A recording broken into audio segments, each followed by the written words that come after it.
Hello and welcome into my latest live broadcast. Today is a Monday, December the 10th, 2018. I have to keep checking the date. I don't even know what day it is anymore. I keep myself so busy. It's another day of work is what it is. So I already had plans on what I'm going to do today when I got this text message on my phone.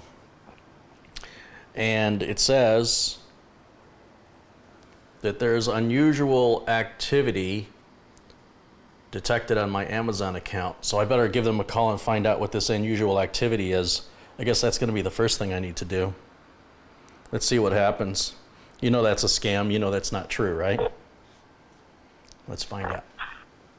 Is busy and cannot take your call. Please leave a message after the tone. Press the pound key to end recording. Hi, my name is Carrie, and I'm returning a message that says that my Amazon account has had some unusual activity. You can call me back at 602. Thank you. I look forward to your call. All right, maybe they'll give us a call back and find out what's happening. This should be interesting. Let me turn my ringer up. We'll come back to that. Remember, when they call you, they least expect that they're being recorded or set up. So yeah, if you get those text messages, nobody's going to text you like that unless you set something up. Like with a credit card company, some credit card companies, you can set up text alerts for certain account activities, whether a payment was made or a charge was made, or payments past due or payments coming up. But generally, as far as I know, if you don't set that up, it doesn't happen on its own. So if you get texts like that, they're probably fraudulent, and you never want to call the number back on the text. You would want to reach out to the company that it's from directly on your own. So this one's coming from Amazon. So I would reach out. I would log into my Amazon account on my computer, and clearly if there was unusual activity or something, there'd be some sort of an alert waiting for me. But the phone number that the thieves are providing to you is to the thieves. It doesn't take rocket science to figure that out. All right, so let me get a Coke. I need a Coke. Yes. I still have a Coke left over from when Rich Robbins was here. Thank you, Rich. Cheers. All right. I had a package in the mail the other day. I didn't even see it because the guy left it in a weird location. And this is a gift from a viewer. And it says, "Hi Carrie, enjoy your gift from Tony." So this is from Tony. Let's see what we got. Oh look, Amazon even gift wrapped it.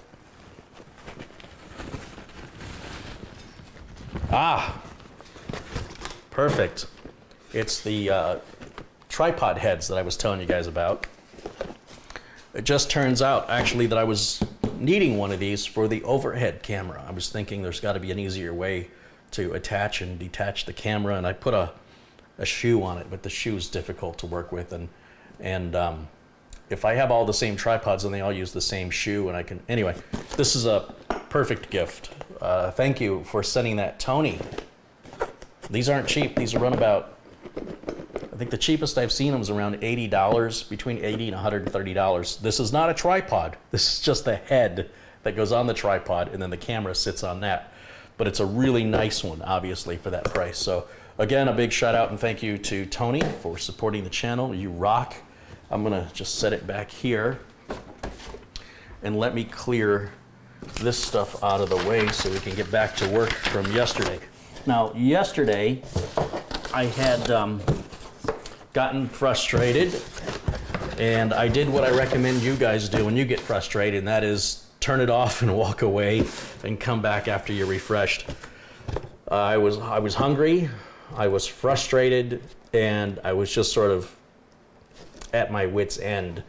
And there's a point that I've learned that you need to just let something go temporarily, not permanently. We're not quitting, we're not giving up. We're just taking a much needed break. And that's what I did last night. And I pulled the battery out of the motherboard and unplugged it and let it sit overnight just in case there's some kind of weird BIOS issue going on. But let me get rid of this first. I'll catch you up.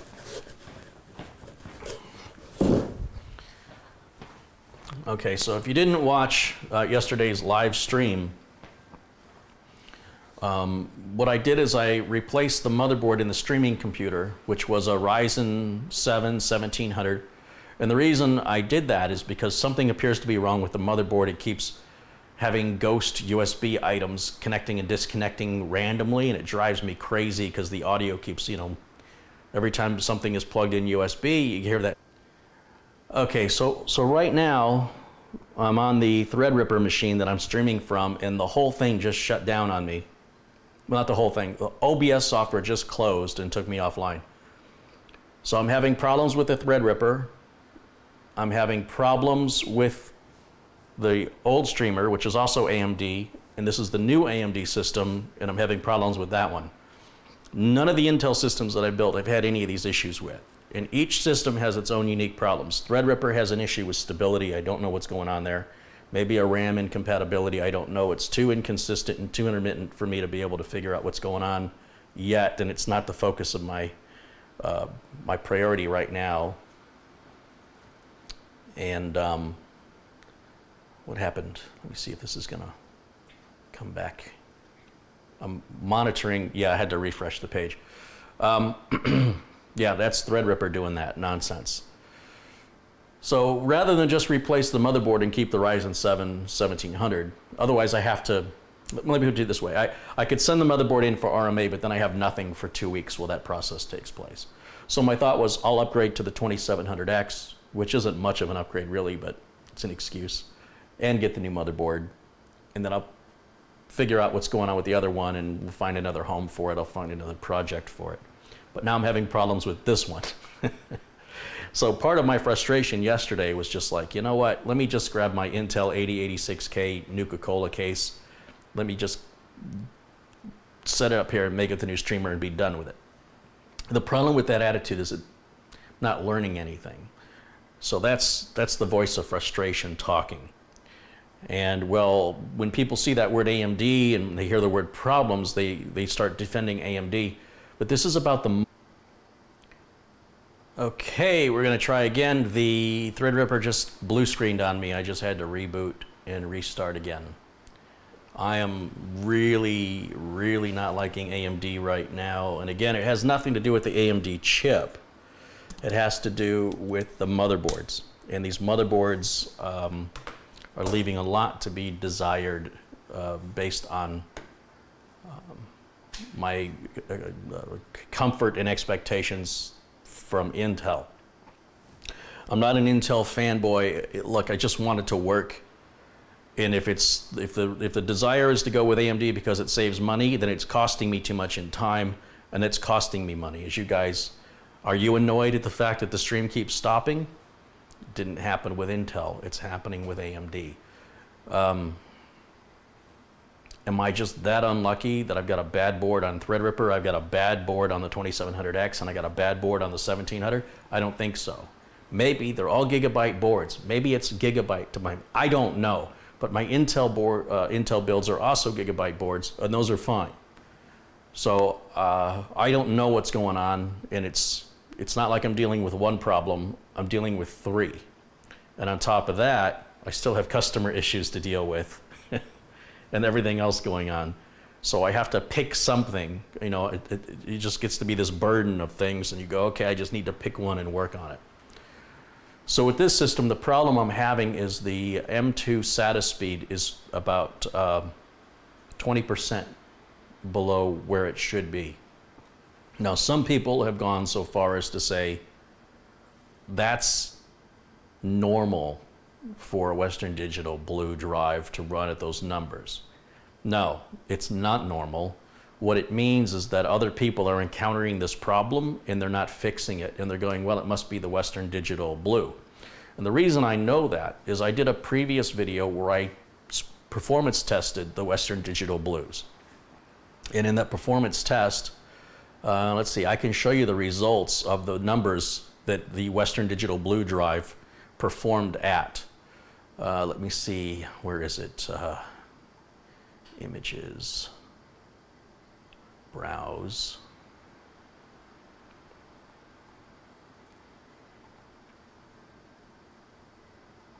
Western Digital. Blue 500 gig M2 SATA. I've got two different performance tests. And here's one of them. Let's see if I can make that a little bigger for you. There's one performance test from the same exact drive that's in here that's performing in the 400 range. That's the same drive. So I know the drive is good. The only thing that changed is the motherboard. And I'm just beating myself up trying to figure this out. So that was one test, and I have another one. Let me find the other one. I tested the same drive again in another system, and it performed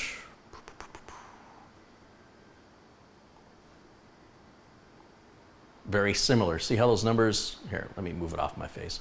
See how these numbers are very close together. 563 versus 561. This is what I'm talking about when I say, you know, if you're in the ballpark, right? These numbers are all very similar, which makes sense. That's what I expect this drive to do in its performance, the Western Digital Blue. But on here, it's running about 100 megabytes or plus slower on those tests. And the only thing that's different is the motherboard. So we know it's not an issue with the M2 SATA drive. It is capable of those numbers. And the box that it comes in, as I pointed out, my only guess is people are either skipping through these videos or they're choosing to hear what they want to hear, because I'm just repeating everything I did yesterday in response to the comments that I've received in the YouTube video. So apparently I have to say the same thing over and over and over again for people to hear me. And I realize people think they're trying to be helpful, but if you can't be bothered to watch the video to understand what was done, then all you're doing is acting as an obstacle to me getting to the solution. Because telling me that that's normal, getting numbers in the 400s for a Western Digital Blue, it's not normal. And pointing me to a link somewhere where other people say they're getting it just suggests to me that other people are experiencing the problem. Just because other people are experiencing the problem doesn't mean there's nothing to fix. It just means some people have thrown their hands up and go, oh, I guess that's as good as it is. It isn't. It's not as good as it is. Something's wrong, and I want to get to the bottom of it. And the box even says the read speeds. Again, I did this all yesterday, but again, I have to do it multiple times. You see right down here, it tells you the read and write speeds, and those were the numbers that I was just showing you, right? Those were the numbers it was getting just like on the box. 561, 531, this says speeds of 560 and 530 on the reads and the writes. That's exactly what it's doing, but it's not doing that in here. So the question is, why? Why is it not performing on an AMD system the way it performs on an Intel system when the SATA standard is neither Intel or AMD based? It's got to be something is wrong, misconfigured, or broken, or inferior. And if you want to, you know, condone a cheaper chip, if that's the benefit of AMD, then we must also conclude that there's other inferiorities with the motherboard. And if you're okay with those inferiorities and paying less, then that's fine. The idea that I have to invest more time into getting this to work is exactly why most customers that I deal with don't want AMD. This is reality. You can like AMD, you can dislike AMD, you can say I'm a fanboy. None of that matters. None of that makes these problems go away. None of that negates the existence of these problems. None of that takes under consideration the fact that I don't have these issues with Intel boards. You do pay a little bit more money, but you save a whole lot of time. Now, there's going to be people going, well, I built my AMD and I don't have any problems with it. Well, good for you. We're not talking about that. I've never said every AMD system is like this. I'm saying I've got 3 here right now that are causing me a problem. So you got to listen to what I'm telling you. And I've got other systems made by Intel, none of which have caused me a problem. That's what I've said. So I have to get really defensive because the internet is full of people who are quick to demonize and to protect their pride because I have an AMD and how dare you say that. I'm not talking about your AMD. So pay attention.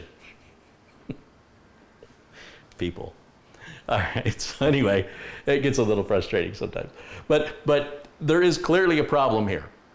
And there's clearly a problem with Threadripper, as you guys have recently experienced twice now in this broadcast. And there's a problem with the previous streaming computer. That's undeniable, that's fact.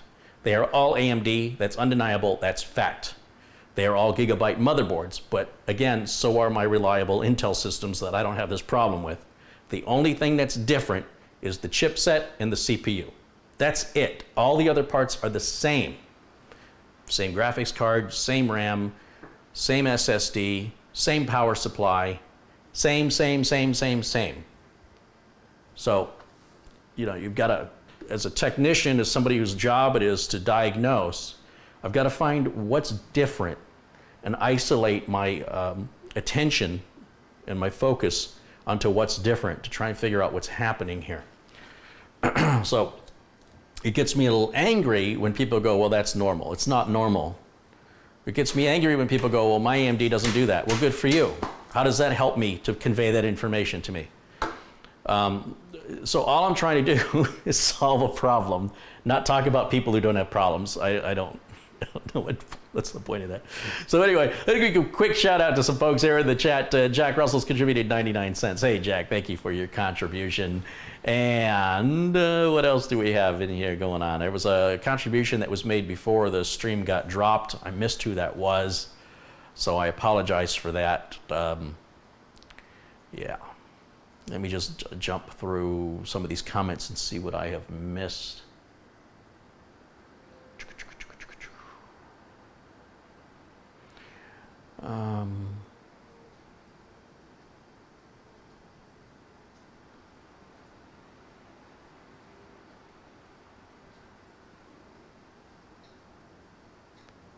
Again, just kind of going through the comments here as quickly as I can. Russ Martin says, I'm in a holiday spirit. I've got the holiday spirit. I have an extra case badge I will donate out to someone who doesn't have one. Shoot me an email. Okay, well, it's kind of you to do that.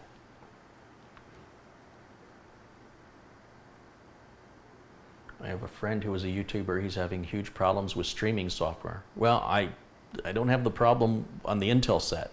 I only have the problem on the AMD set. And I know a little bit about streaming. I've been doing it for a while now. What else?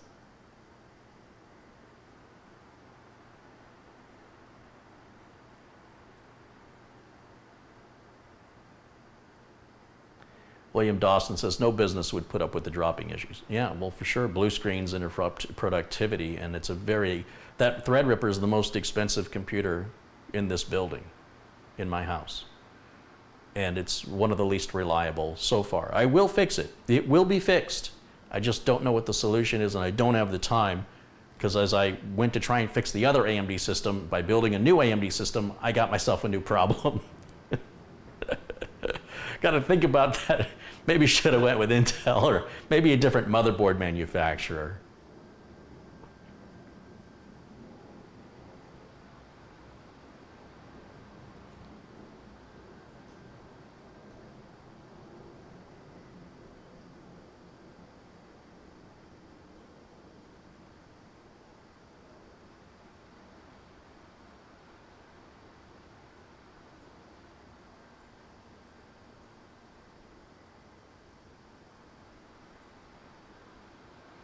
Donnie says, instead of using the clone, put a fresh copy of Windows 10. We did that twice yesterday. We did the clone on the original Western Digital 2 terabyte drive. Then I wiped the Western Digital 2 terabyte drive and did a clean install of Windows 10 live yesterday. So again, if you're not watching the streams or if you're not paying attention, please don't make suggestions. I like you, Donnie, you're a good guy, but you obviously you weren't there yesterday, or you weren't paying attention. So after I installed Windows 10 on the 2 terabyte drive, it performed exactly the same. I took out the 2 terabyte drive and put in the 500 gig of the same make and model drive, thinking maybe the 2 terabyte drive is bad. And I had to do a clean install because that drive was completely new out of the box. It was something I had tested before, but I reset it back to, no partitions. Went through the Windows 10 install again. We did all this yesterday. You can go back and you can watch it. It's all available for you to watch. And again, had the same results on the other drive. And that drive is the one who I benchmarked earlier and just showed you those numbers on. So I hope we're all on the same page here, because I do want suggestions, but I don't want you making suggestions of things I already tried. And if you didn't watch yesterday's broadcast, then please don't make your suggestion, because I probably already did it. That's why I'm so frustrated right now. This doesn't help when you know, you're already frustrated and somebody says something you've already done, and you broadcast it. So it wasn't like I did it off camera. Let's see.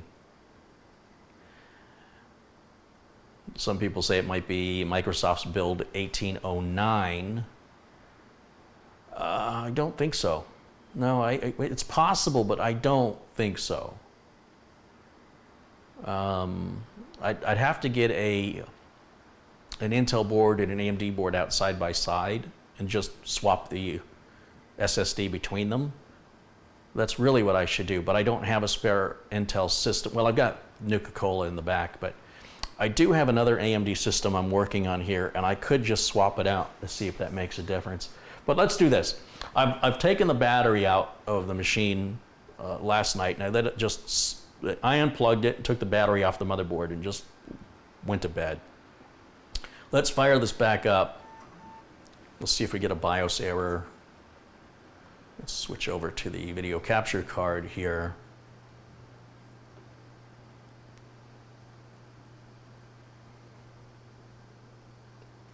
I'm just waiting for video. Am I going to get some video?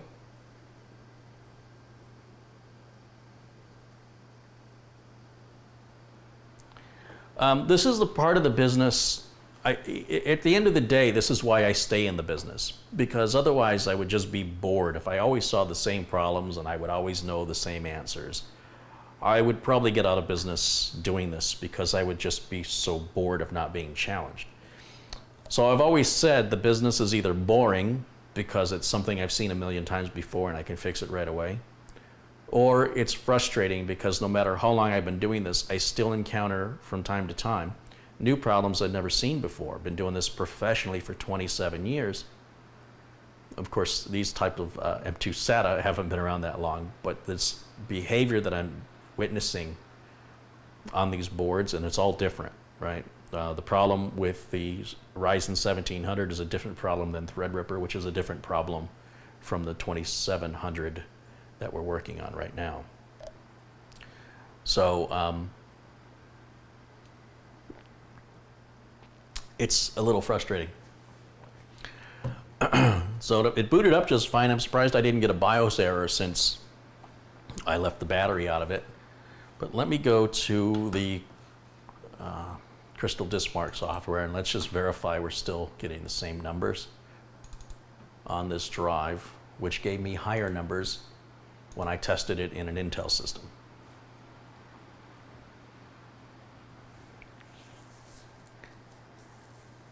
Let's see what's happening here.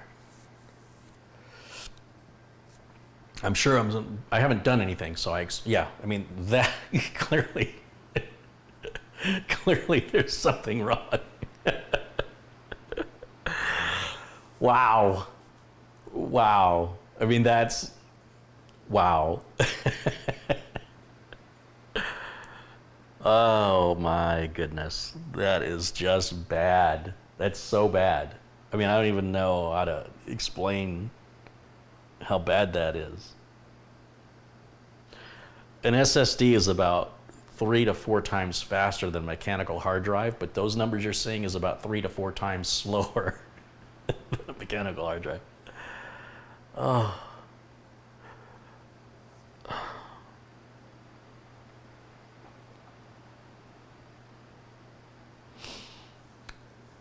Okay. All right. This is why I don't have a hammer on the desk right now, because I'd be using it. So I've just forced a shutdown on it, and I'm going to pull the graphics card, and I'm going to pull the SSD out of it, and we're going to put it into a different system.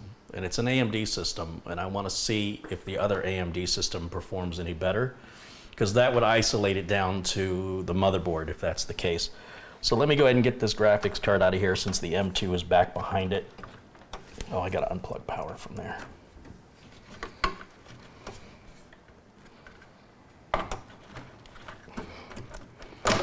You know, I almost bought an MSI board rather than this Gigabyte board. But for some reason, I guess I had confused the Gigabyte, the Intel board I've been using on the 8086Ks with the Nuka-Cola because I'm so happy with it. And this one looks very similar, but it's AMD. And I think the look kind of made me stupid. I went, oh, I like that board, and I bought it. And the MSI, I don't know why MSI charges more than everybody else, because when I look at the MSI boards, they were a good $20 to $30 more. And to me, in my career, MSI has always been a third-tier motherboard manufacturer. They've never been a leader, they've always been a follower, but they're having leader prices. And I didn't care for the BIOS on the MSI board, but I didn't have any other real complaints. I think the way they did the I/O shield I didn't like. They're very minor complaints, nothing to do with performance, just had to do with, you know, the technical side of it, which once it's done, you shouldn't have to worry about it for a long time. Hat Rat has contributed €5. He said, there is still someone that's going to say it's normal. Well, you know what? Those people aren't working computer technicians. That's one thing I can tell you for sure, because there'd be no real authorized computer technician that would say that and still be a computer technician in the next year or two. They wouldn't be hired, they would go out of business, they would go broke. So we're gonna find out what's going on. I'm gonna take this drive out. This is the 500 gig drive. This is the one that I showed you the benchmarks on that was tested on a different system a few months back when I did those tests. And I'm just gonna put the screw back in here for right now so I don't lose it. And we're gonna, let's see, move this system back so I can bring another system up. Let's put this one up here. There we go. And let me grab this one over here.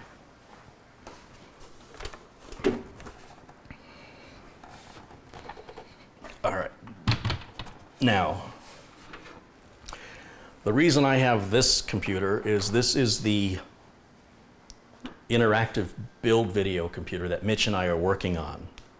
And so it's in a bit of disarray because of filming. We have to take things out, put things in until we get the shots we need. And I'm gonna pull the graphics card out of here.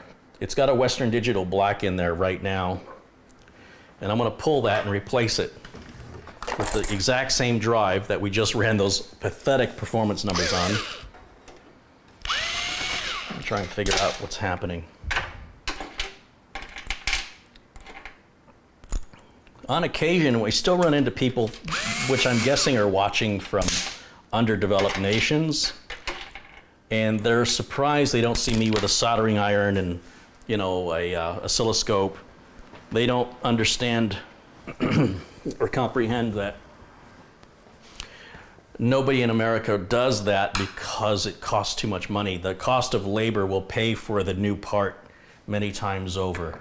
If you bring your car into a repair shop in America, they don't actually rebuild a water pump or rebuild a fuel pump or a alternator. It's too labor intensive and it'll cost too much money and the repair takes too much time.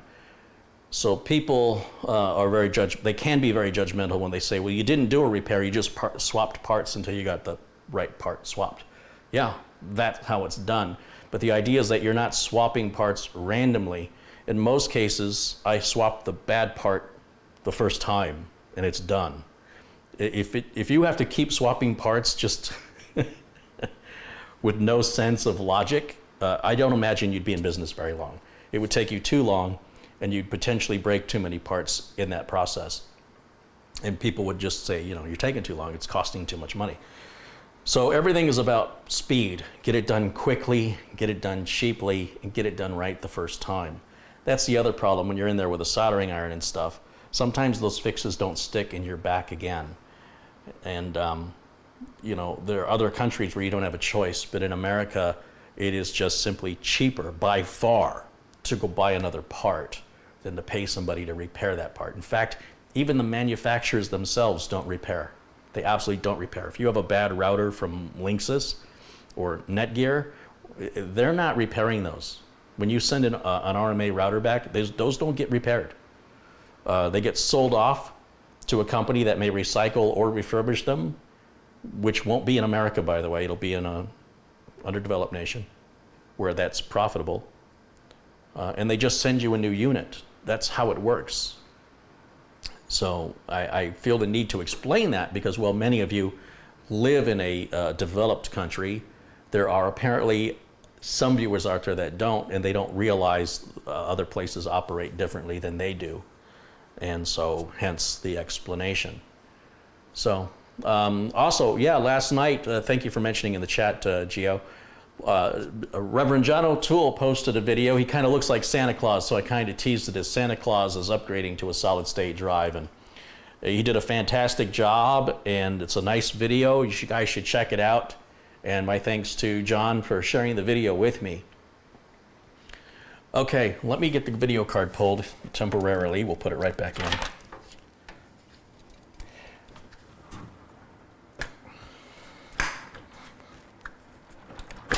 There it is.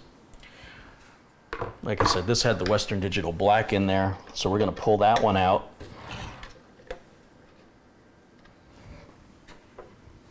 Let me get that little door stop in there. We'll pull that drive out.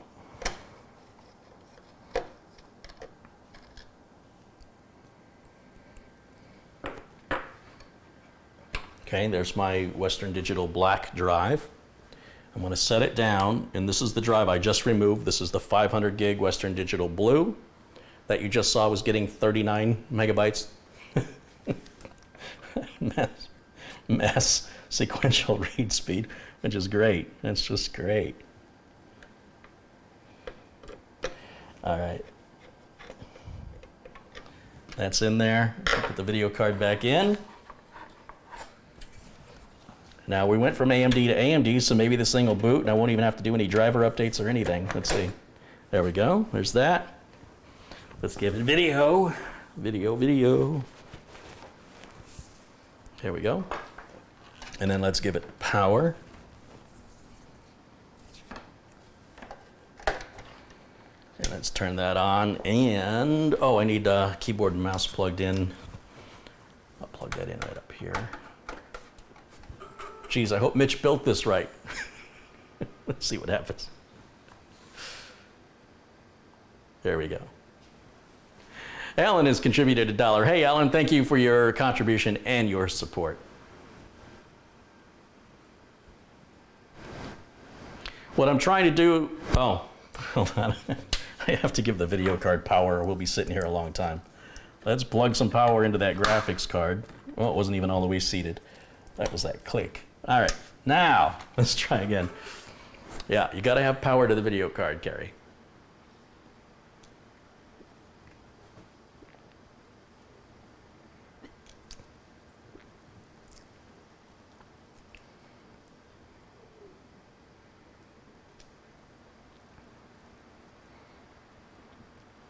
Garth Clark says, might want to try a different motherboard brand like Asus. I've used Asus, and I had a problem with some of their boards, which is why I switched back over to Gigabyte.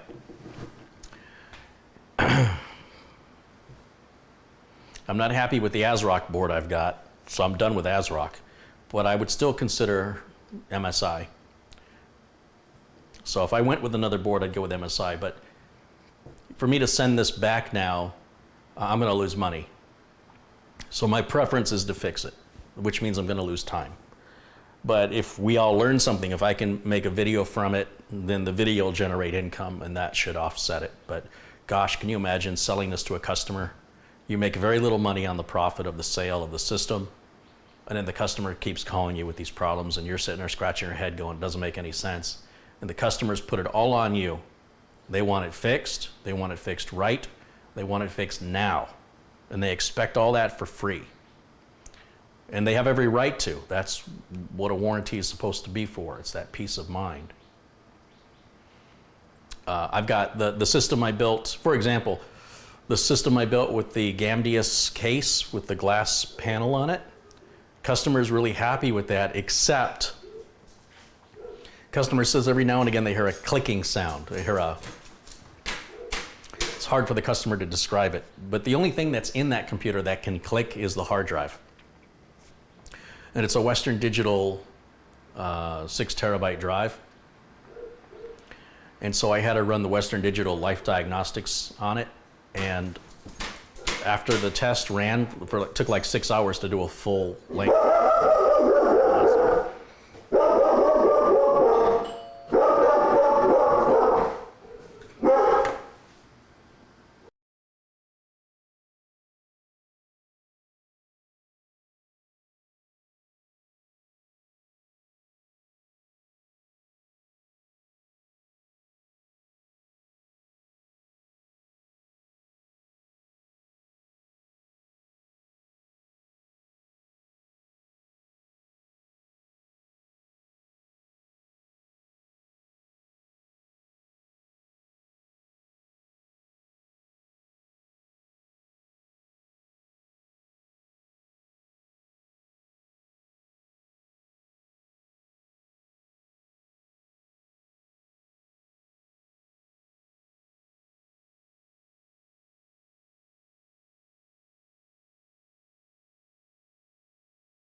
Okay, sorry about that. That's Murphy's Law.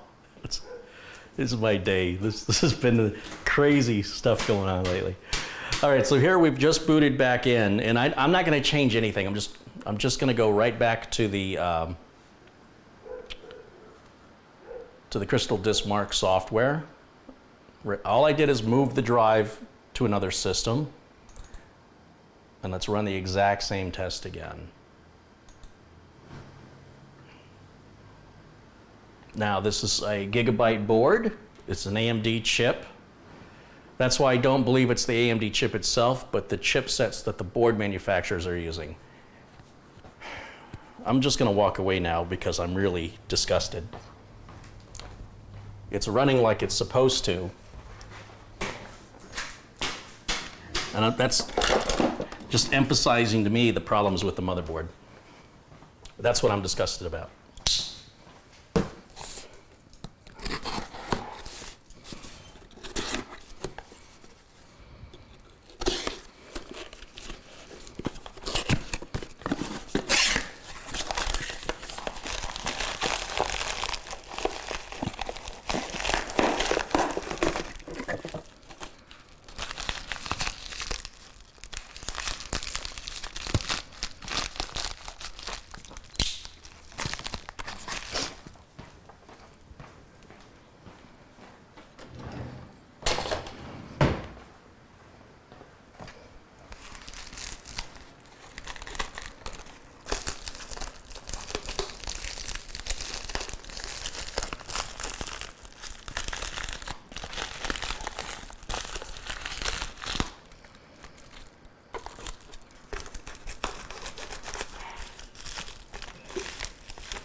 Okay, let's see what I missed here in the chat.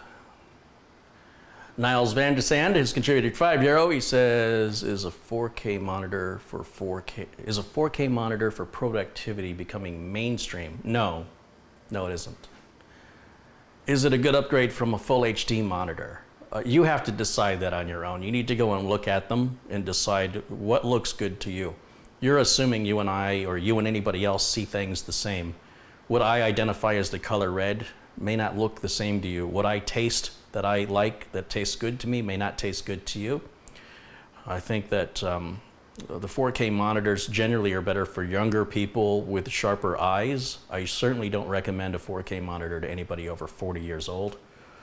That being said, there's always exceptions to the rules, but in general, I don't recommend 4K monitors except to younger folks. Everything will be very refined and very detailed on your desktop. And yes, you can adjust font size and icon size. And if you want to mess with that stuff, you're certainly more than welcome to. That defeats the whole point of having a 4K monitor, though. If you're going to do that, the idea behind it is you have more desktop real estate, so you can have more things on the screen at the same time, which makes everything smaller and sharper and requires real good eyes, real good eyesight. So it's really a decision that only you can make, and not all 4K monitors are the same, and not all HD monitors are the same. You've got different panel types, and you've got different refresh rates, and you've got different manufacturers with different quality components, and so you can't just throw a blanket statement saying all 4K monitors are alike, because they're not, and not all HD monitors are alike. For me, I like an HD 27-inch screen with an IPS panel. That's what I personally like, but that doesn't really mean anything to you, because I might also like chutney. It doesn't mean you're gonna like it. And I don't, so please don't send me any. I was just using an example. All right, there's the numbers I'm expecting to see on the other system, the 560 and 532.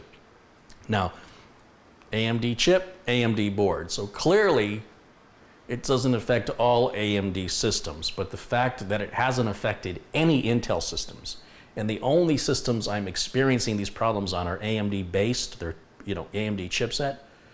It's, with 3 of them in a row, it's making me feel like if I want to stay in business and I want to stay profitable, I need to stay away from AMD. This could just be coincidence. It could just be a bad string of things happening in a cycle. That's possible. But this is often how we derive our likes and dislikes from our personal experiences. And I am not motivated to keep enduring this torture just to be an AMD fanboy, just to give Intel their comeuppance. Doesn't make any sense to me. My goal is to get my customer happy and to do it right the first time, because that's more profitable to me. It also makes my customer more likely to order or recommend or refer me. So why would I sacrifice all that just to say, haha, Intel, I'm using AMD? I realize some of you think that way. I don't think that way, because if I did, I'd be out of business a long time ago. So we know the drive is good. We know for a fact that Western Digital drive is good. We know for a fact what it's capable of reading and writing. These things are not up for debate. So the question is, what's causing that issue? Is it possible? Is it possible to have a bad power supply that could do that? Well, let me be clear. Anything is possible. But is it probable? I don't think it's probable. But I could be wrong. So let's do this. Let's go ahead and shut the system down, because we've already proven now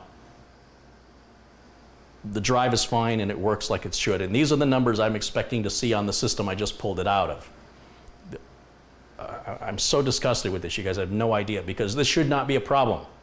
I understand if you get blue screen errors or something because of bad RAM or a module's not seated all the way. That makes sense, it's fully expected and understandable, and these are the normal kinds of problems we can expect. This problem, absolutely unacceptable. So let's dig into it a little deeper. Let me go ahead and close this down.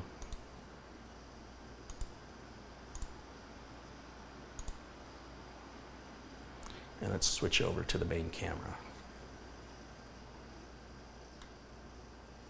Brandon Miller's contributed $5. He goes, Car-ey, I have a thought. Do you have anything connected to SATA? No. Nothing is connected to SATA.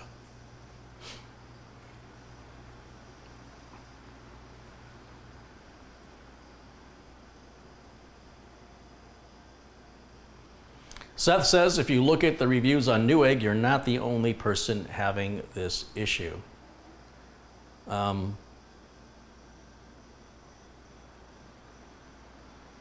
Any issue you have with your computer, I can tell you as a seasoned computer technician, you're not the only one who's ever had it. Whatever problem you've got, somebody else has had it.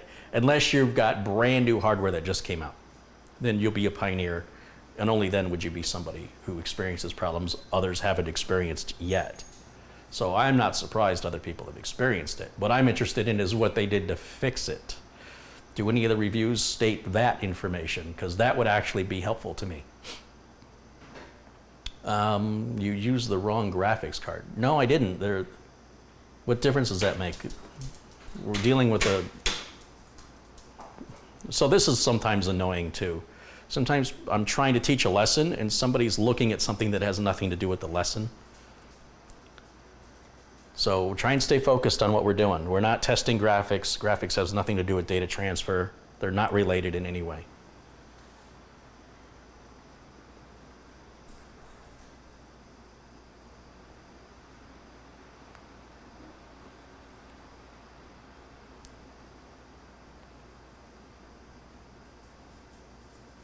Sharon says, what about when the Intel went bad? I didn't get 3 Intel systems in a row that were bad. It's very rare that that ever happens. I'm trying to stay in business, Sharon. I'm not against anything because of its name. I'm against something that costs me money and keeps having the same name attached to the expense. So if something is weighting me down like an anchor, I need to cut the anchor loose. So if I ran into a number of Intel systems that were creating me problems, in fact, I can't remember an Intel system that had a problem, but I know I had some bad RAM on an Intel system twice. That had nothing to do with the Intel system. That was the RAM that I selected that's on me. But with this, what's on me is selecting, either a Gigabyte as the motherboard manufacturer or just going with AMD, knowing that the motherboard chipsets in general are just not as good as the Intel ones. Not to mention the issues I had with drivers, the NVMe RAID drivers and Acronis. It's all AMD related. It's part of what comes with saving money. AMD outsold Intel. I think they sold more chips than Intel did this last quarter, which is really good for them.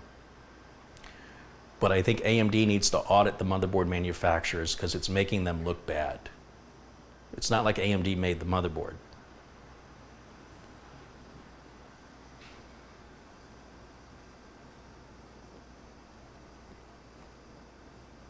Does the interactive build have old drivers? The interactive build has whatever drivers were on the M2 drive. I just took the M2 drive out and we booted from it. So whatever's on the M2 drive hasn't changed. I'm not quite sure I understand that question. What about the firmware on the drive? There is not a firmware update for the drive. It's all updated. As you can see, the drive works fine. Again, I don't understand how you can look at the drive and see it perform and then think there's something wrong with the drive. That's just weird. My brain doesn't work like that. I've just tested it. I verified that it works. Let me just keep looking through the comments.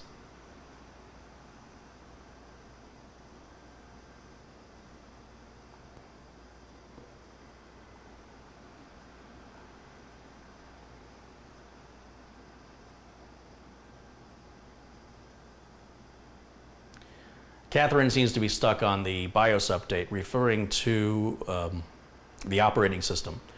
The BIOS update is what the motherboard will ship with. For example, if I were to order a brand new board today, it should have the latest BIOS installed, theoretically. That's the way it should come in the box. Then I put in my drive and I install my OS.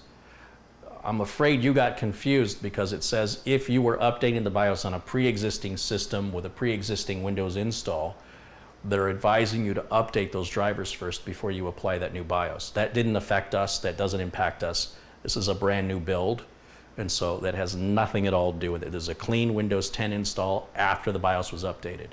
If you're suggesting that you can't install Windows 10 after you update the BIOS, I think you need to revisit your thought process, because that doesn't make sense. Let's keep looking.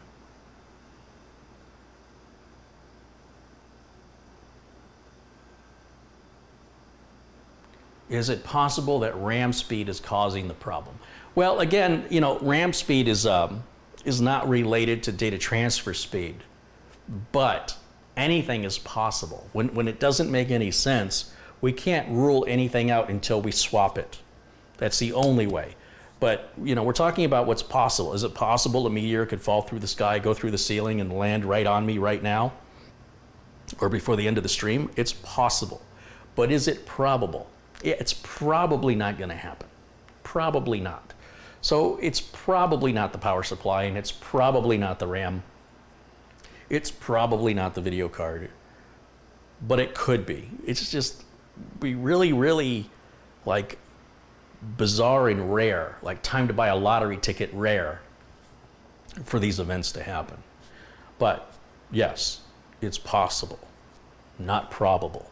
Clearly something's wrong, and it's probably something with the motherboard. But I don't know that for sure until I isolate everything else out, which does mean swapping every single component. Now, we only deal with about 7 components when we build a computer. You've got your motherboard, your CPU, your RAM, power supply, video card, case, and storage, right? Those are your 7 parts. And of course, if you're using onboard video, then you only have 6 parts. Red Dragon has contributed $5. Check the board's lot number. It could be bad, a lot of boards. Well, I don't know where or how I would do that, but if you have a link where you can check lot numbers, I'd be very interested in seeing it. Someone mentions Windows 1809. I want to reiterate something which I don't think I'm being heard. The disk, the SSD that I've installed here, nothing's changed on it. We're booting from the same operating system with no changes. All I did is take it out of one motherboard and put it in another one. Why does 1809 have anything to do with anything? It shows you that 1809 works just fine. We went from one board to another board. All I did is pull the SSD out. I did not change Windows. I did not change drivers. I literally pulled it out of one board. You just saw me do that. So we were running Windows 1809 when I pulled it out, and we didn't change it, so it's still running 1809. On the one system, it gave me 39 megabytes a second. The other system, it gave me 560 megabytes a second. So why would you think 1809 or the version of Windows has anything at all to do with this? Now, that being said, is it possible? Yes. Is it probable? No. It's possible there's some different hardware on the other motherboard that 1809 is having a problem with. That is possible, but it seems highly unlikely. So I don't want to discourage your suggestions, but I want to encourage you to think through, use critical thinking to take what I've already demonstrated in the hopes that you'll give me better suggestions, that's all. And it's just frustrating to me because there's oftentimes people in the chat that have these suggestions I never thought of before, but everything that I'm seeing is either something we've already done or has absolutely nothing to do with the problem. And that just frustrates me more because I'm hoping there's somebody in the chat that goes, oh, you just have to do that. And I go, oh, thank you so much. That's maybe I'm expecting too much from the chat. Maybe I'm expecting too much from the system to work. I don't know. I'm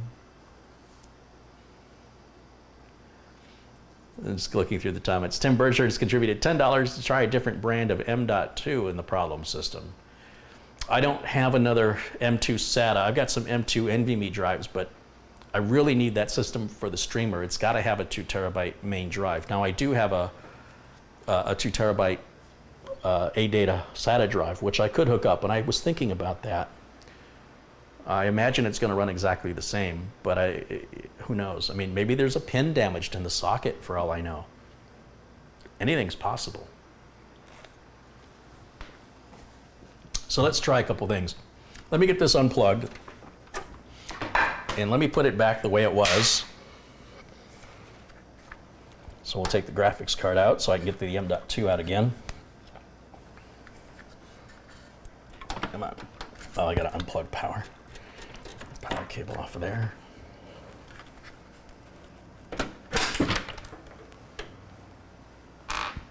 Little piece came out there. The little plug. All right. Let's go ahead and take this back out again.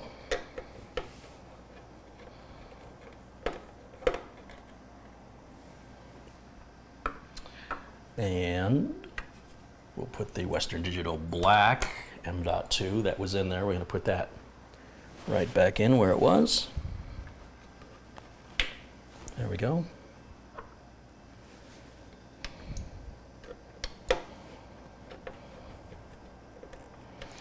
And then I'll put the graphics card back in.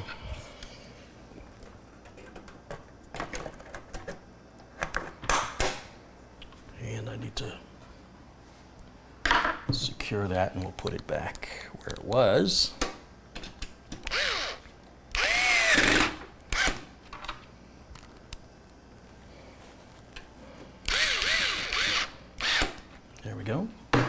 So let's get this put back.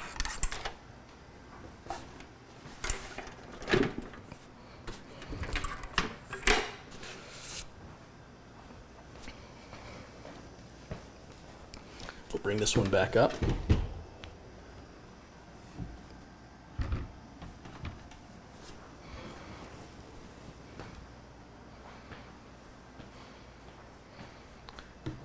And, oh, I don't want that driver. Same drive I just pulled out, plug it right back in again.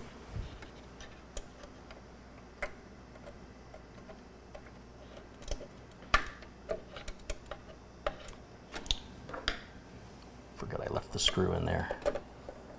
Let's take that out.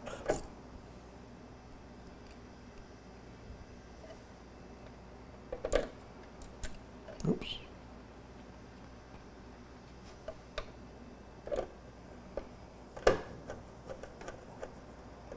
There we go. Does the Ryzen 2700X have video? I don't think it does it?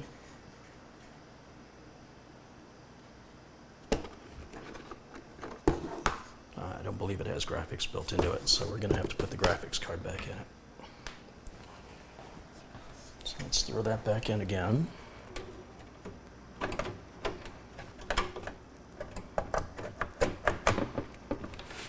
There we go. And we're going to fire it up and we're going to run the same test again. Same drive, same operating system. All we've done is move it to a different board. And we're going to just run the test and see if it runs the same or if it runs any different.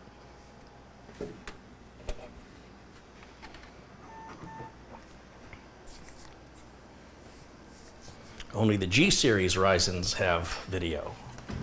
Probably G for graphics, right? That's the other problem. When you're accustomed to a certain family of products from one company and you have to learn the other products family from another company, people go, wow, guy's a tech, he doesn't know that? Not an AMD tech, apparently. Please power down. Oh, that's nice that it told me. I did that again. I didn't plug my power into my graphics card. Seem to be making that a habit. That's just being impatient, trying to rush through things. That's my bad.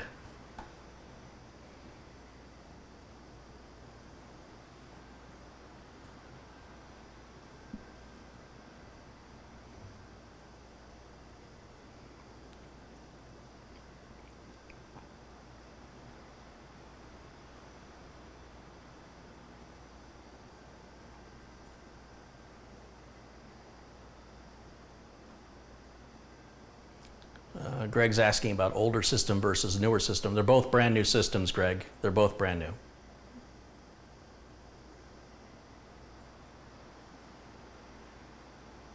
All the BIOSes are in default mode. Nothing's been tweaked on the BIOS of either system.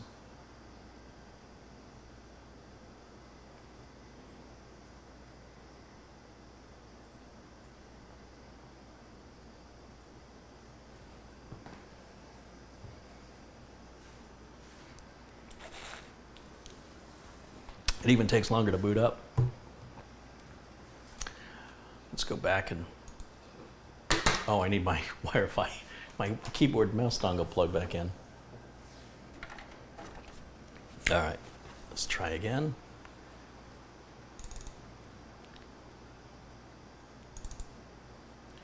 And here we go. I'm gonna repeat the test. So what I was seeing before was around 400 megabytes a second. Like I said, it was running about 20% slower than it should. And every once in a while, you'll see it run at like 39 or something. 475 is the biggest number I've seen yet. But it's still 15% slower than it should be. It's better, but it's inconsistent and it's just wrong. Something's not right here.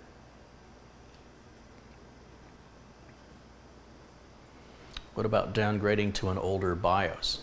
I don't know if that's possible. We could try it. I mean, that makes the most sense. I updated the BIOS right away before I install Windows. But yeah, the drive's still not running correctly. So let me stop the test because I don't need to continue this. We're running better, but not quite where we need to be. Is there a SATA driver update? No, those are provided by Microsoft, not by the motherboard manufacturers for any motherboard. That doesn't exist. Have you tried connecting the M2 to the other socket? Yes, we did that yesterday. The other socket is NVMe only, so this won't work on the other socket.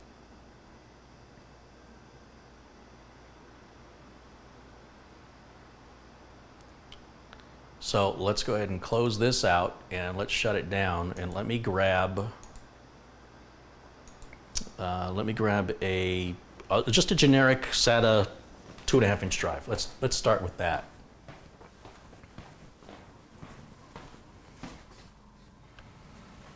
Let's see, what do I have to use here?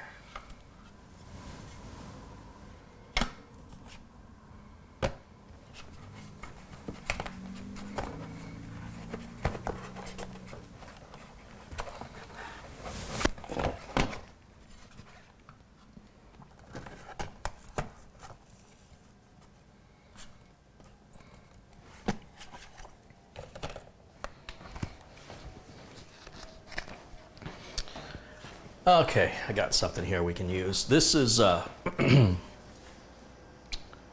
this is a 2 terabyte ADATA 2.5-inch SSD. Let me get it out of the box. This is brand new. I'm gonna even cut the tape right here on camera. You'll see it's a brand new drive. It's never been opened before.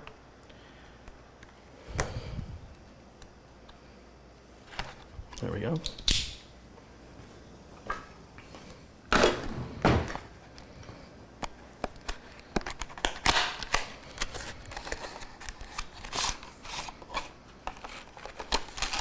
So there's 2 terabyte ADATA.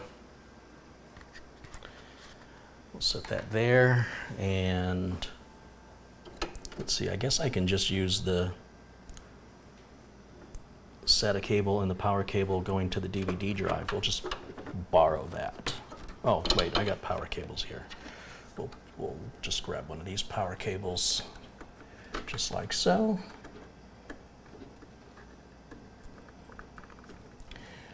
And let's plug this in. I'm not going to mount this. We'll just let it hang here. It's fine. Drives don't care which directions they face. And I'll just grab a random SATA port here. There we go. It fits. That'll work. Let me grab my Windows 10 install right here. That's my Windows 10 flash drive. And we'll plug that in back here. And here we go. Let's see, we want to do F12.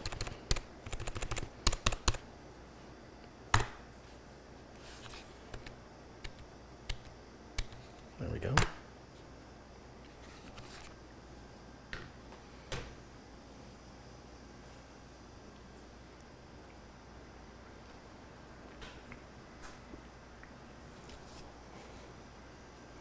Click Next, install now.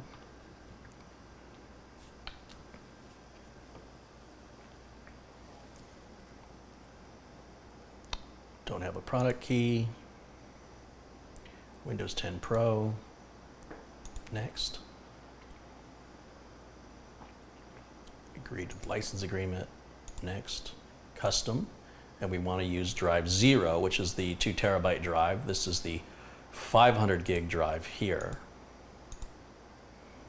which has, Windows has put 2 partitions on it, I guess. Anyway, we're going to do drive 0. That's the new drive. It's brand new out of the box.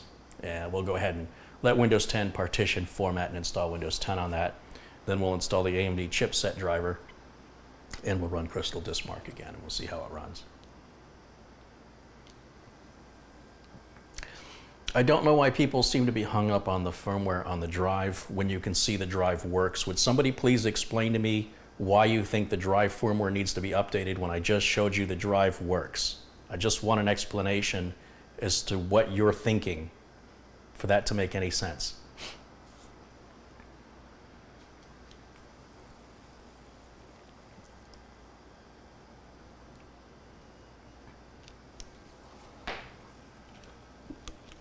when I do things, I don't just do things randomly or ritualize. Things have to have a logical approach as to why you would try something. I feel like some of you out there are just imagining things to try with no rhyme or reason other than why not. I much prefer a more logical approach where you say, well, the reason why I would suggest the firmware is even though it works right in this system, made by the same motherboard company and the same family of AMD CPUs, why it wouldn't work in the other system. I want to know what you're thinking to justify that reasoning, because I can't get there. I can't understand how two boards in the same family, one would, it doesn't make sense to me. So that, I'm just curious. I sincerely, I'm curious why, what that thought process is. Or if you've seen a forum post where somebody said that they had this problem and they updated the firmware, would you share that with me? Otherwise, if it's just you and your imagination, that's not how we fix problems. We don't guess. We take, well, let me rephrase, we take educated guesses. We go with a logical stance of both experience and hardware knowledge to determine the most likely cause or root of the problem. We don't just imagine things and say, you know, at some point, I will say this, when you get to a point of such frustration where nothing makes any sense anymore, then all bets are off. At that point, the motherboard comes out of the case and we put the motherboard onto a test bench with nothing but RAM and CPU. Everything else is different. Different power supply, different keyboard, different mouse, different everything. And we see if we can replicate the problem. And if we can, then we know the problem is the RAM, CPU, or motherboard. So the next step is to take out the RAM. Now all you've got is CPU and motherboard. Problem still exists, then you know the problem is CPU and motherboard. It's just a simple process of elimination. And then you have to decide, well, which do you see most often? Do you see more CPUs that are bad, or do you see more motherboards that are bad? I see 100 bad motherboards for every bad CPU. That's how rare it is to get a bad CPU. Again, possible, but very rare. So I would say bad motherboard. At that point, that would be the final conclusion once you've exhausted all of the typical, logical, reasonable diagnostic steps to isolate where the problem is occurring, you know, what the common denominator is amongst the failure. The common denominator is not the drive. The drive works fine. I've already proven that. So we can remove it as a common denominator. So if the drive works fine on one motherboard and the drive doesn't work fine on another motherboard, what's changed? The motherboard. But in all fairness, the motherboard also has a different power supply. It has different RAM, and you know, everything plugged into the motherboard is different. And any of those things could potentially cause the problem, though not likely. So we just continue the diagnostic step by step. It is time consuming, but it requires a bit of focus and concentration, so you're not replicating the same work over and over, or you're not, you know, let me try tapping myself on the head when I do it. I mean, obviously that's not going to have any change. It's got to be logical.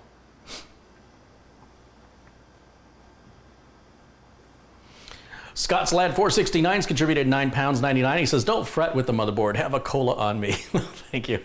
You know, like I said, it's one of those situations where I'm either really frustrated. This is one. Because all I wanted to do was get my streaming machine back up and running instead of dealing with the frustrations of Thready over there. And now what should have been a simple job has become more complex. And now other things that I was supposed to do today are getting put off till tomorrow, and the things I was going to do tomorrow got put off till Wednesday. So everything gets shifted a day, and if this doesn't get fixed today, everything gets shifted a second day, and then a third day, and a fourth, and before you know it, I've got a mountain of work waiting for me, all because I'm chasing something down that was entirely voluntary on my part. I could have lived with the USB disconnects, and at some point, you know, I could just throw money at it and go, you know what, I'm just buying a new Intel board, I'm buying a new Intel CPU, and I'm done with this. But then I don't learn anything from it. And if there's an industry-wide problem here, if there's something Gigabyte's doing and nobody's noticed it yet, then I'll be the guy who finds it. If nobody else does, I will. I will get to the bottom of it. But you're watching the process of of the way that I work, and customers pay me to fix their systems. You guys aren't paying me anything, and the people who aren't paying me anything, well, not some of you are, but the people who aren't paying me anything are the ones that are going to be the quickest to disrespect or to devalue my knowledge, experience, and technique, which doesn't matter because those aren't the kind of customers I would ever have. Being in business, as long as I've been in business, the only way you can do that is by having a system that is profitable, or you wouldn't be in business anymore. So it gets old defending myself to people on the internet. It really gets old. But try and see what we've got here. United States. Yep. We'll click yes on that. And we'll click yes on that. Let's skip the layout. Skip that.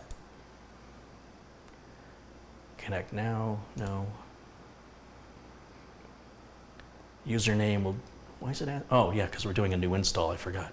Username. We'll just put. Well, I did it before as editor, so we'll do it as editor again. Hello? What is happening now?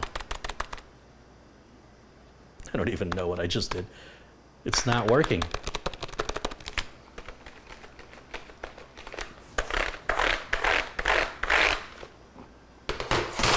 I am so upset. I'm being tested. That's what it is. I'm being tested.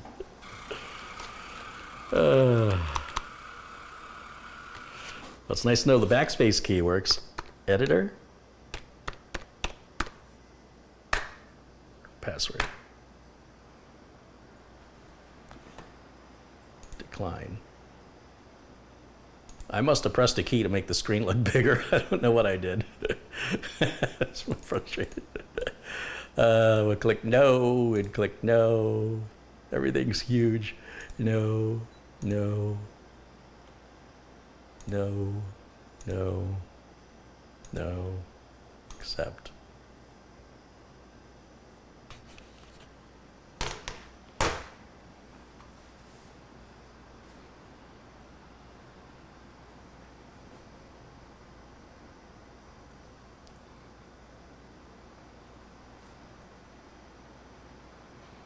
All right, so we're just about done with that, and again, we're going to load the driver. The B450 driver and the B470 driver are the same driver. If somebody has a link from AMD that specifies a different driver, please post that link in the chat room.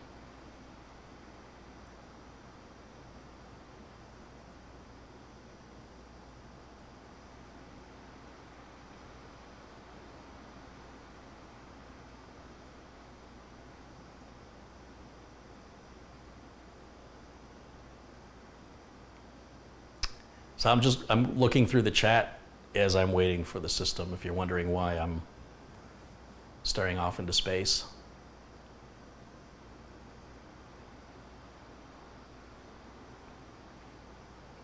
Okay, that's our Windows 10 install. Let me eject the Windows 10 media.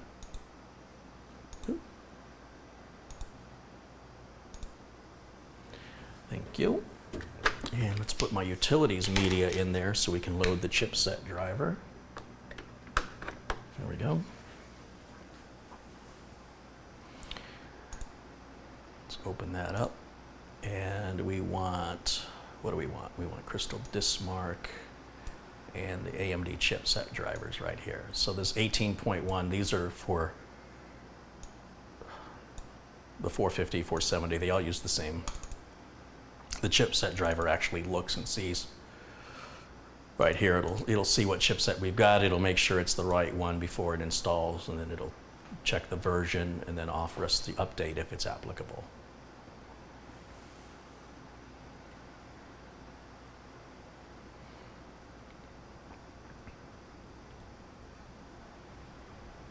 Agree and install. It notices there's no driver currently installed. There's 18.10, do the express install.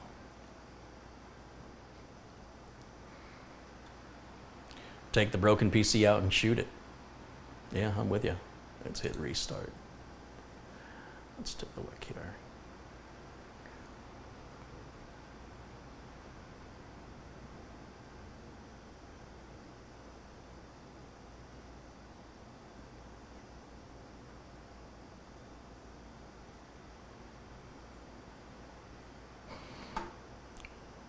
Somebody says it might be the SATA driver. Well, then why did it work on the other motherboard?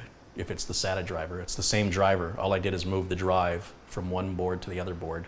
The board is the same AMD family. So explain to me what you're thinking, that you think the driver works fine on that board, but the driver doesn't work fine on this one. Again, I'm just trying to get into your heads. Are you guys just making up stuff? Or is there a logical reasoning happening? And if it is, please explain it to me, because I really want to get on board with you. I do. But it just sounds to me like you're just making stuff up for the lack of not frustration, but desperation. You're reaching for things, just whatever you can imagine. I don't need your imagination. I need your critical thinking. That's what I need. Let's go back to Crystal Disk Mark again. Let's see now. It should have 2 drives.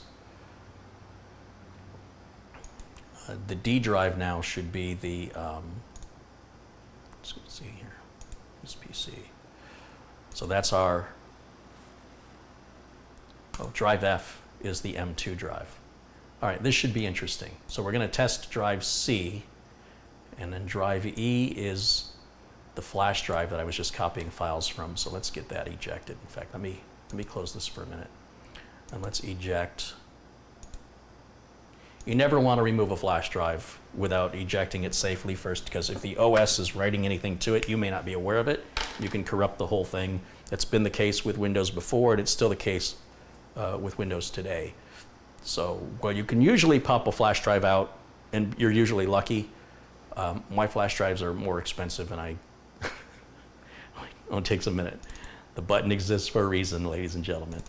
If it wasn't needed, it wouldn't be there. All right, so let's try this again.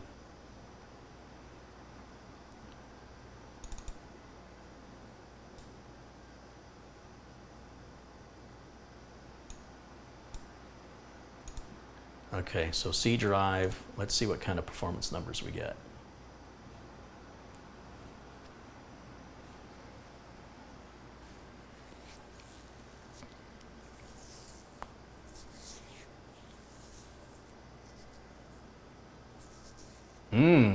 That's not good.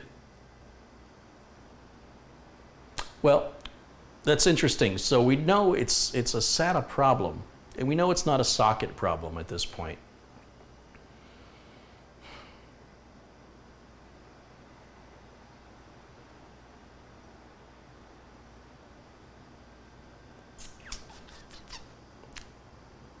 Let's try this.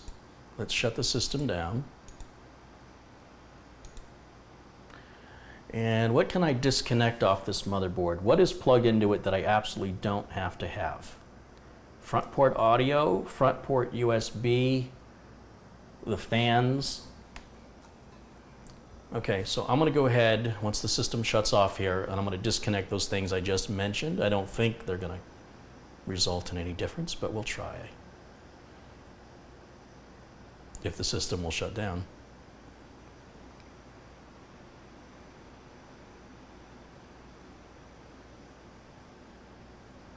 I'm done waiting for it, so I'm going to just cut power manually.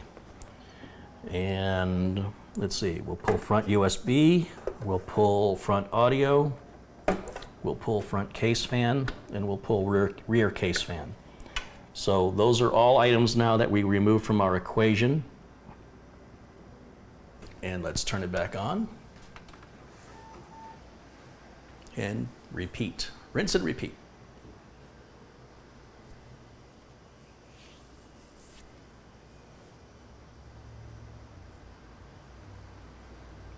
All right. Video anytime now. Anytime. Just waiting for some video.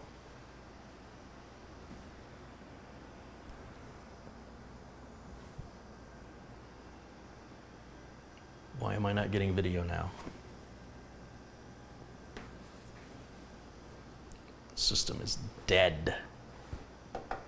Maybe we got a bad power supply here. Let me cut power to this one more time. And let me just double check things. Everything looks good here. Power's on the video card, yes. Motherboard power's plugged in good. Yep, everything looks happy. Let's try again. I'm starting to wonder if it's the power supply. Geo Sam says, this PC is all kinds of wacky. Yes, it is. It is.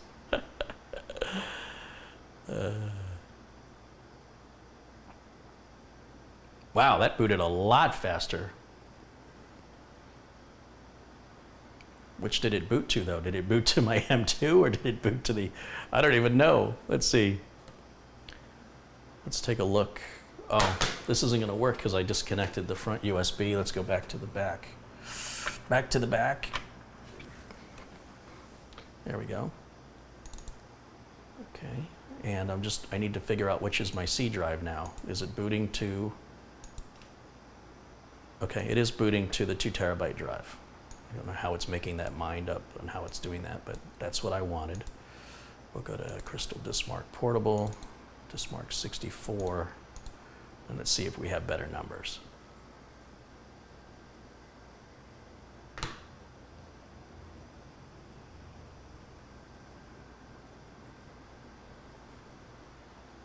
All right, look at that. Now it's operating at the speed it should be. So let's try, I'm gonna stop this test right here. One of the things that I've unplugged is having a result of what we're seeing here, this result. So in fact, I'm gonna take it a step further. I'm gonna shut the machine down and I wanna disconnect the SATA drive and go boot back to the M.2 again. So the system shut off properly, which is good. And we will pull this drive out.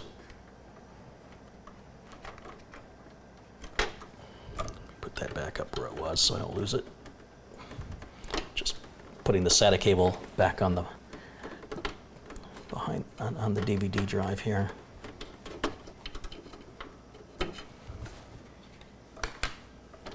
Bear with me for a second. Bear with me here.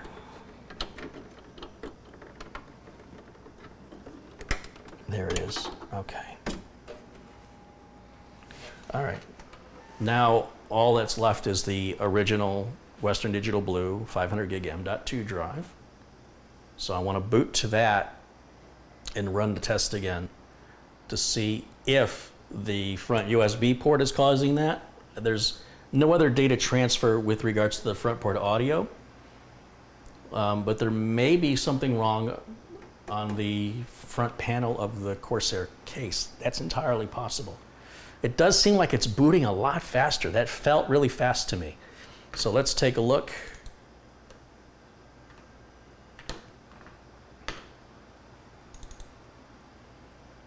Is that going to open? It's not going to open? I don't understand. I'm clicking it, nothing's happening. Hello? What are we waiting on? Maybe it's not so fast after all. Close that. Let's try again. Gonna open this time?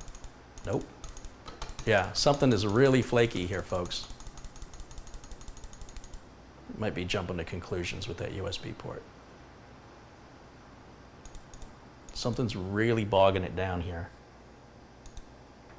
Let's see if we get some numbers in the 500s this time. If we do, I won't complain. The jury's out. Yeah, no, we're right back to, so yeah, front port USB has nothing at all to do with it. Unfortunately, there's something else wrong here. Let me grab a spare power supply and try that. Let's see.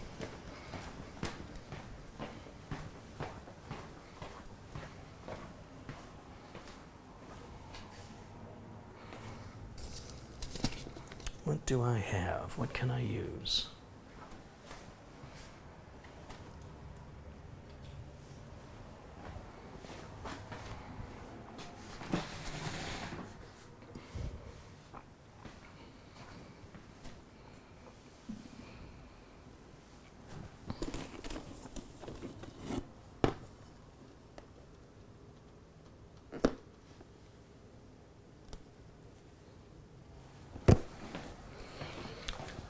You know, I've always said that power supply testers, unless you have one of these really expensive devices where you can assign loads onto the power supply, they're useless. So the best power supply tester is to simply have another power supply. I just want to run that test one more time just in case something was running in the background.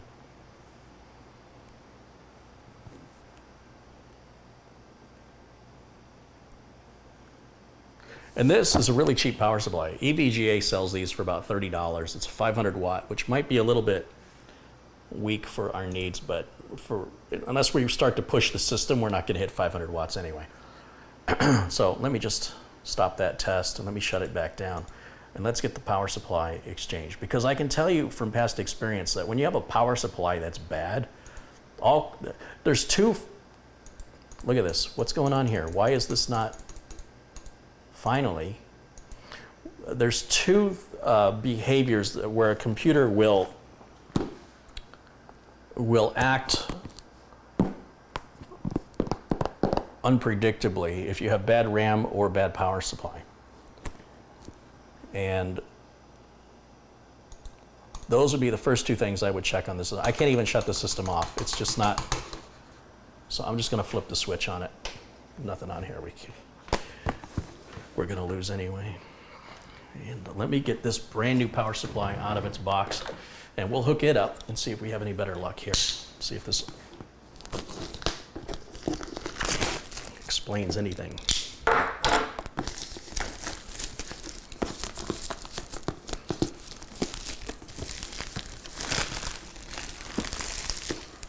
Oh, I guess I can switch you over to the big camera while I'm doing this. There we go. Sorry about that. Unplug the DVD drive. DVD drive's not plugged in. The SATA cable for it is not plugged in. So I had only plugged it in temporarily for the A data drive, and then when I was done, I unplugged it. I only plugged this end into the DVD drive so I wouldn't lose the cable. Or forget about, you know, when I get it all fixed and I put it back together, I forget about putting it back on or something. All right. That's some serious tape they're using.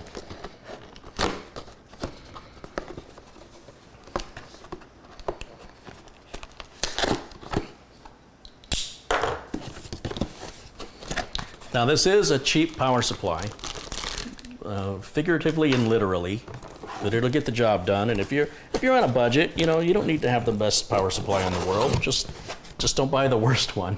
And this is not the worst power supply in the world, far from it.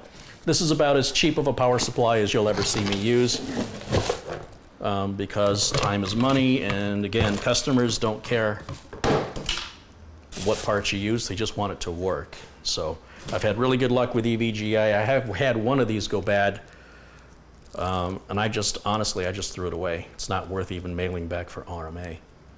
I think I picked them up for $20 a piece, if I'm not mistaken.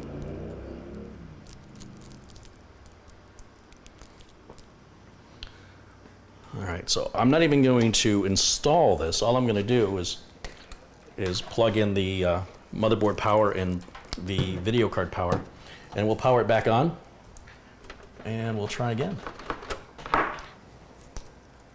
See, a lot of people, especially home users, they will go through the effort of taking out screws and disassembling things, and it's a huge waste of time if it turns out it makes no difference.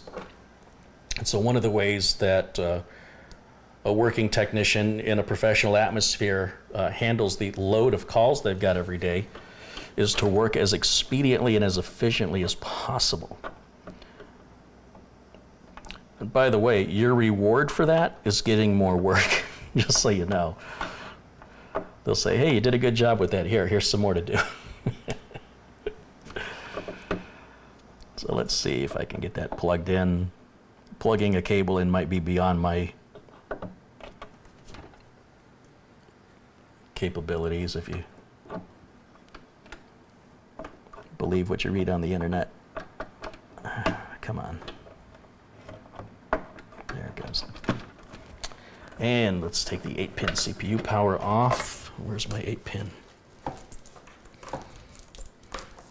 That's going to be graphics card power. We can plug that in right now since it's in my hand.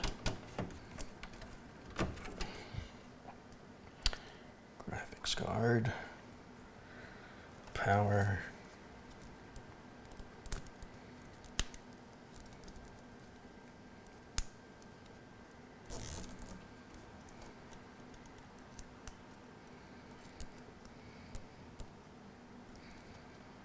Come on now. Work with me.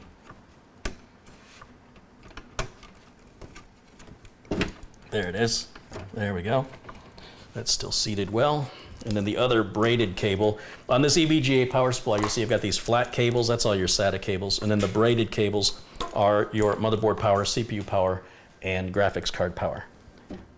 It's interesting that they decided to do it that way on these quote-unquote cheap power supplies. But you know what?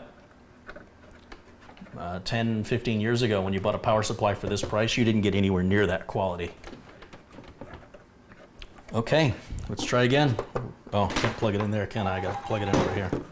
Oh, wait, is that my scammer? I could use a scammer right now. No. Nope, I know who that is, and they're gonna have to wait. I got bigger fish to fry. All right, here we go. Plug this in, switches in the on position, turn it on. This is not an awkward position to be in at all. Let's flip over to the other input and have that boot and see what it looks like. Can you imagine if this whole time all it's been is a bad power supply? It's possible. It is possible. I'm kind of hoping, because that means that I can work on Thready and I can work on the other system. Oh, this is new.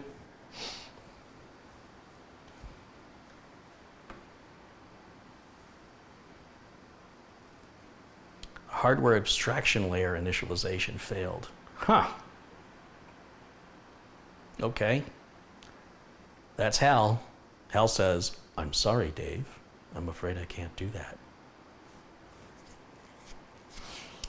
That's entirely possible that we're drawing too much power. I don't think we are. See if it happens again. Yeah, this isn't shady at all. All of this is perfectly normal. Not.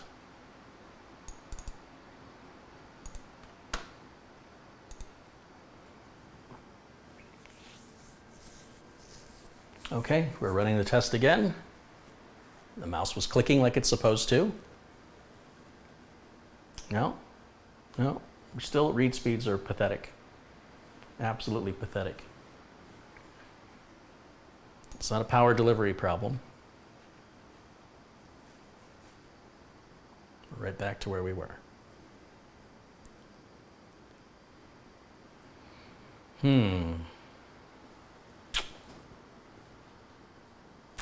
Well, I have to think about this for a minute.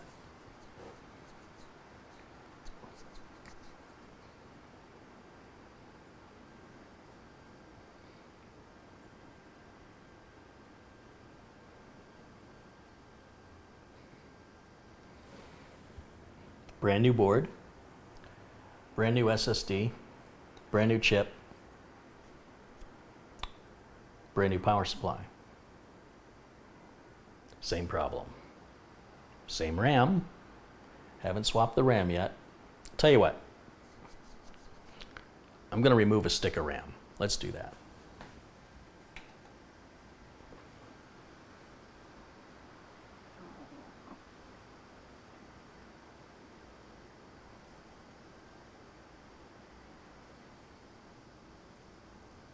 Okay, now that's off.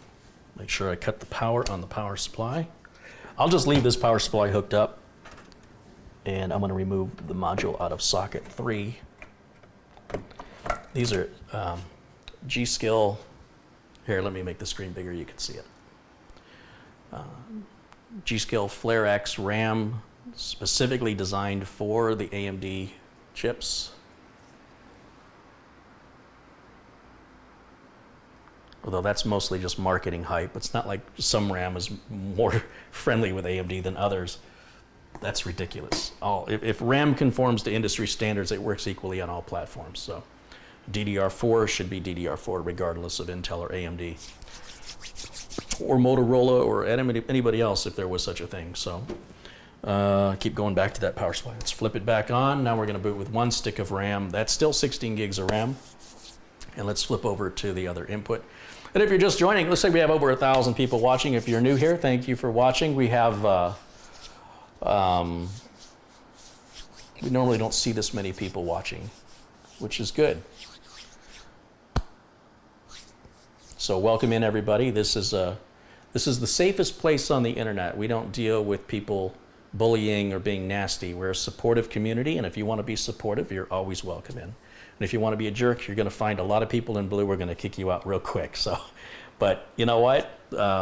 This is a place where we all enjoy computers, and therefore we all enjoy each other's company, and we support each other. So if you fit that mold, welcome in. I hope I see you again. Now, let's go back to the test and run it again.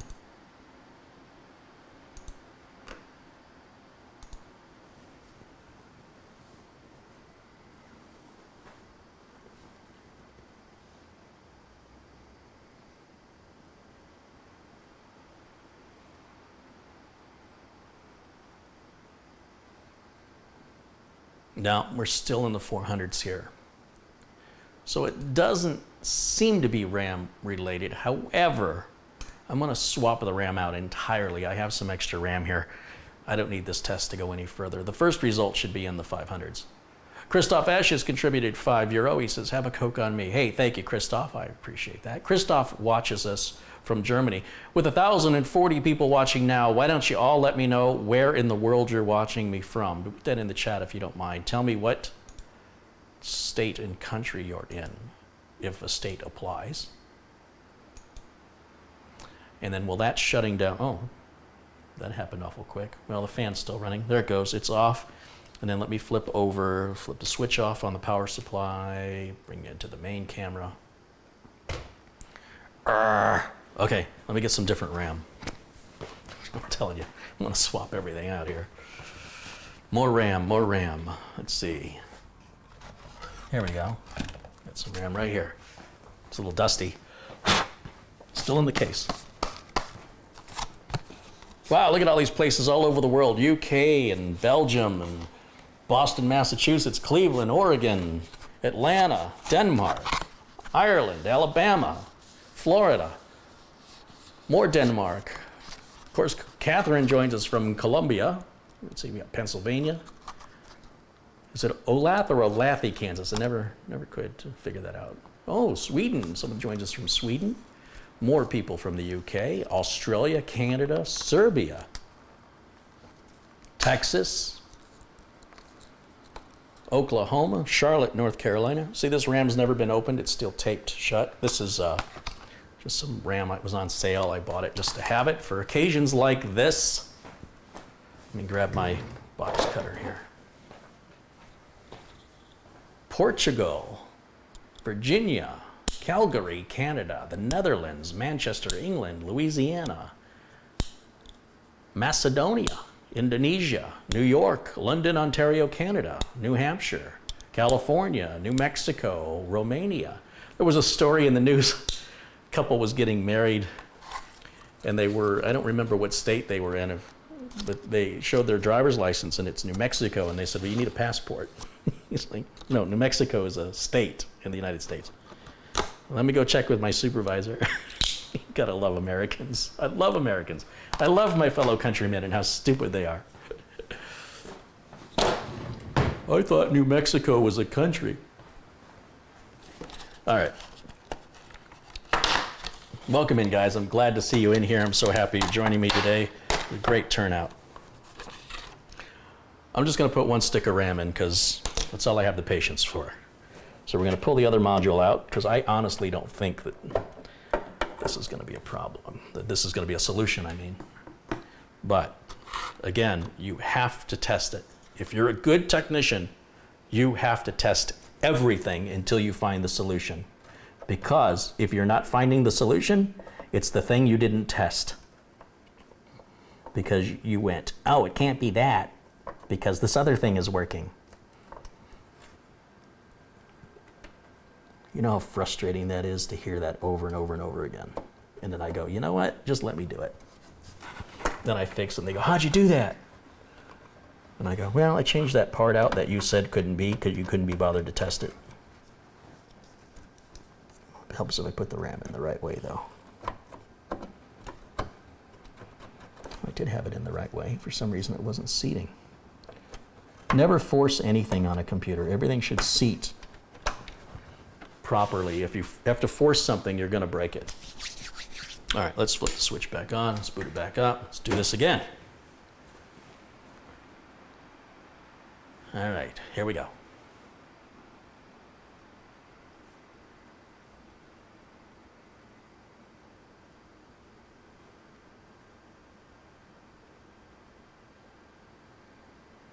Here we go, here we go, here we go.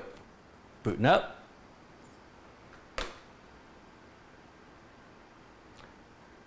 Back to Crystal Disk Mark. By the way, you can download Crystal Disk Mark yourself. It's available for free. Always has been. Just type Crystal Disk Mark into Google. I always download the zip version, which is the portable version. You don't want to install software on your computer that's for testing purposes. It's just bogging your computer down. Okay, we're right back where we were. So we're still at the 400s. We're not in the 500s where we should be. And that is frustrations. Frustrations. I'm gonna hit stop.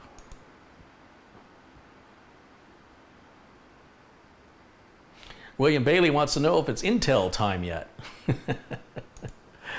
Well, here's the thing, William. If AMD was building all these chips bad, there would be outrage and I wouldn't be dealing with this because it wouldn't be available for sale. So there's something here that is off. It's just a little off. Let's go ahead and shut this down. We know it's not RAM. So let's go ahead and go back to the main.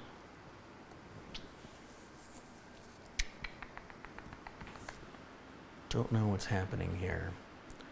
I can't switch the M2 to the other socket because the other socket is NVMe only. It doesn't support SATA on the other socket, which surprised me. Usually, in boards in the past, it's always been the other way around. But the two sockets both support PCIe ×4, and the one socket, in addition, supports SATA. So let me put the RAM back in its box, because you'll see that appear in a future build, this RAM right here. I bought it because it was cheap, and I said, I can always use RAM. And today I used it. So I'll get put away, put it back where it was, and you'll see it surface another day for another build.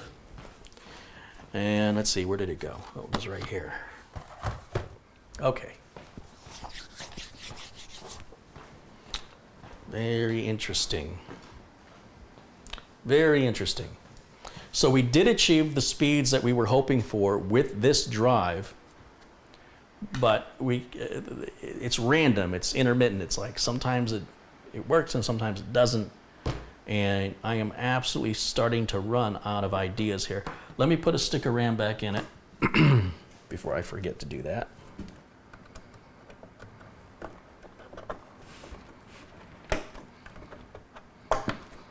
So now the question is, could the new BIOS be giving us this problem? I never tested it with the old BIOS. I always like to have the latest and greatest. Can we flash to an older BIOS? Maybe. We might be able to. Let me take a look on the website. Now, things are going to get a little weird here. I'm going to try and share my screen with you guys. So sometimes this works better than other times. Let's see what happens. Add. Can I add my browser? Will it let me do that? No, that's not what I want.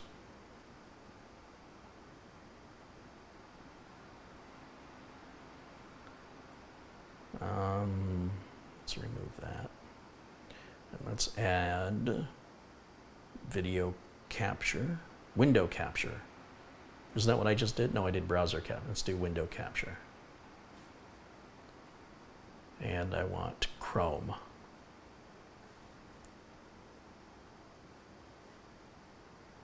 It does not seem to be working. Okay, turn that back off. What's going on? Let's try display capture. Let's add the entire screen. Can I just do the whole display? Let's try that. Display capture. Ah, that's going to be okay. Now, let's minimize that. Okay, so we'll go up here and type in, let's see, I need this keyboard. This is a Gigabyte, what did I say it was? It's a X470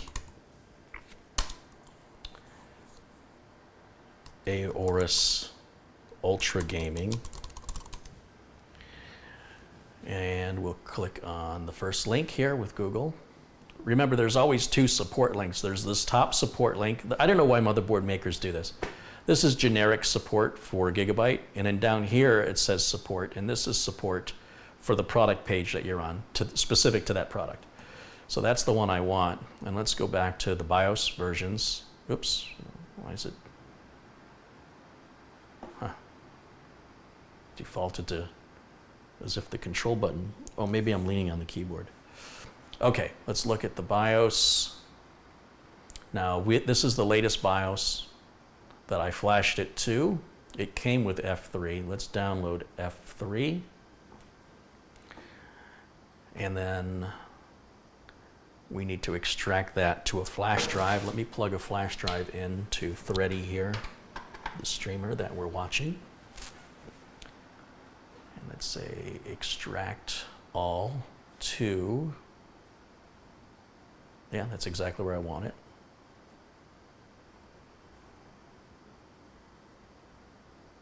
So that just put that on the flash drive. I don't even need this file. I can delete that. I just need the BIOS file.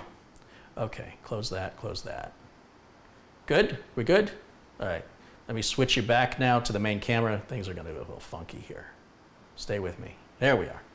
You okay? Did you get a little Inception-ized there? All right.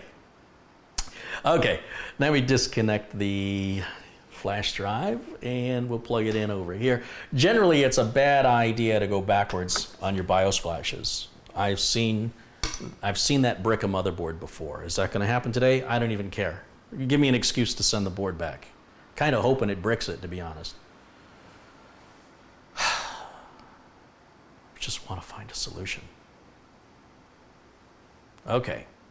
All right. Start it back on. Oh, I'm going to hit the switch. Turn it back on, and I'll press end, the end key on the keyboard.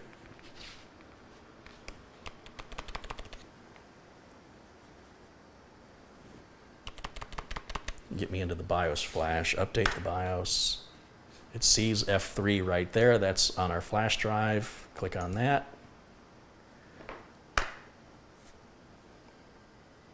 Press to start. Okay. Rolling backwards on the BIOS now. It's worth a shot. Had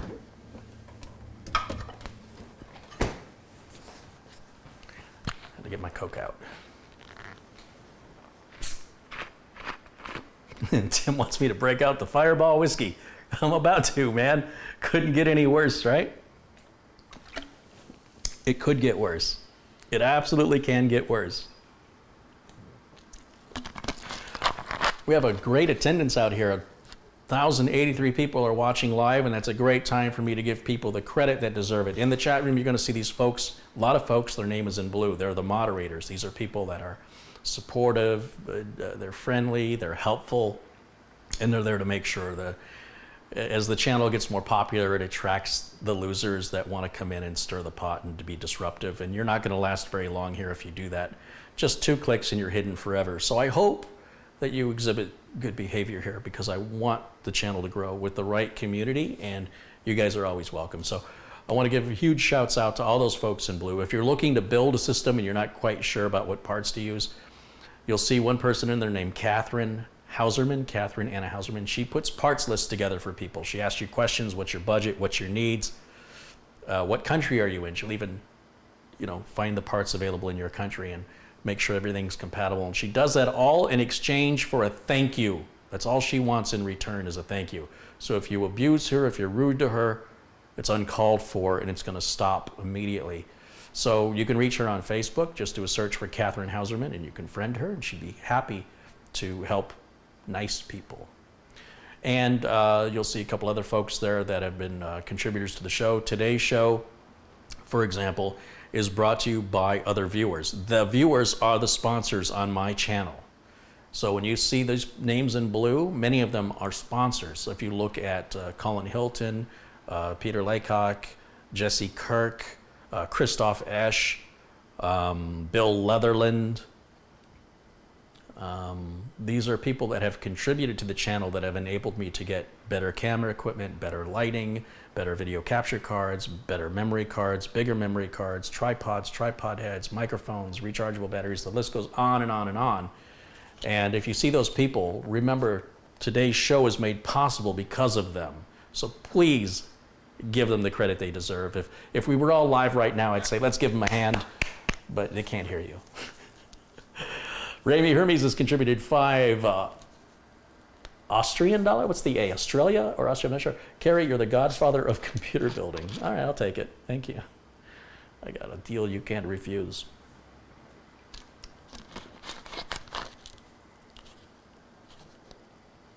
Tim Burchard says, I'm going to laugh if this bricks the motherboard. You know what? Why not? Why not? It's been a long, long time, many, many years since I've ever gone backwards on a BIOS.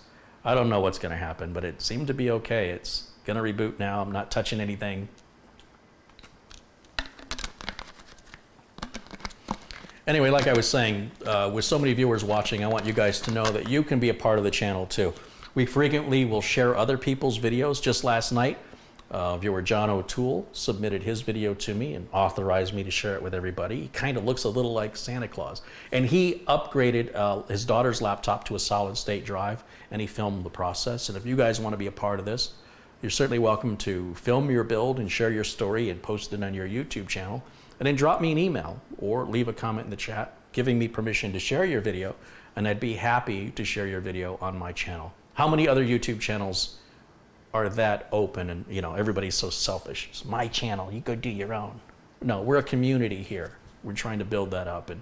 And in exchange, you can also promote your channel. Say, hey, Carrie, here's a video of mine and please put my channel in the video description or even give yourself a shout out in your own video. I'm happy to share it, absolutely. Of course, I'm gonna monetize it and I'll make the $2 that YouTube pays me. But the important thing is that we're all a community and we share and support one another. We don't insult each other and we don't, oh, why'd you buy that video card? It's none of your business. Just be happy they did it, be happy for them and just say, hey, do you like it? Do you like what you built? And they go, yeah, they go, that's great. Is that so hard? So, all right. We're back up and running now with the older BIOS version. And I'm just gonna immediately do nothing else now but run the benchmark and see if it's made any difference. Here we go.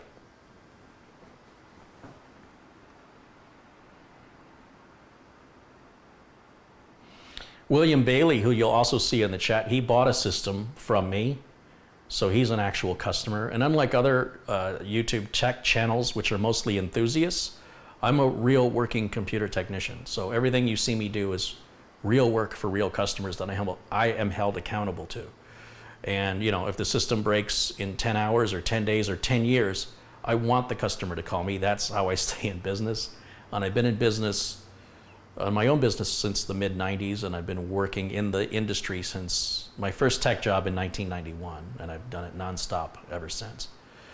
And the BIOS update or downgrade has made no difference. Our performance numbers are exactly the same. Wah, wah.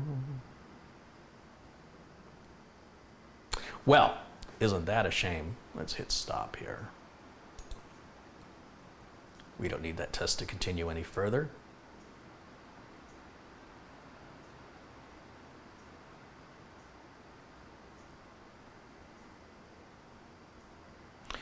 Hobbyists and enthusiasts, I'm not insulting them in any way, shape, or form. They're great for the industry. Anything that encourages people to embrace tech is good with me.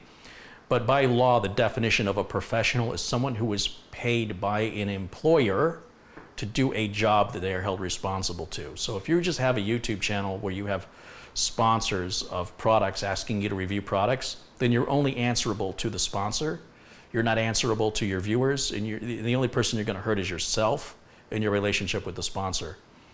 As a professional computer technician, the liability and the accountability are much deeper than that.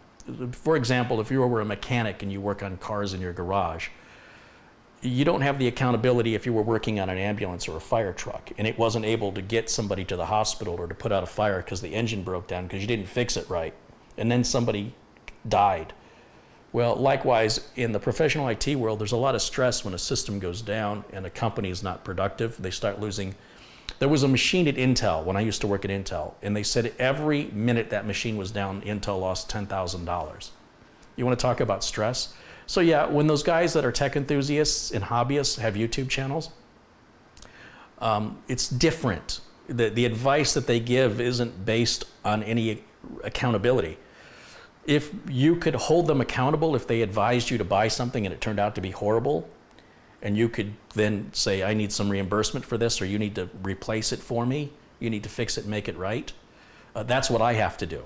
So I take what I do very seriously because my living depends on it. It's not a matter of, well, I didn't make as much money this month.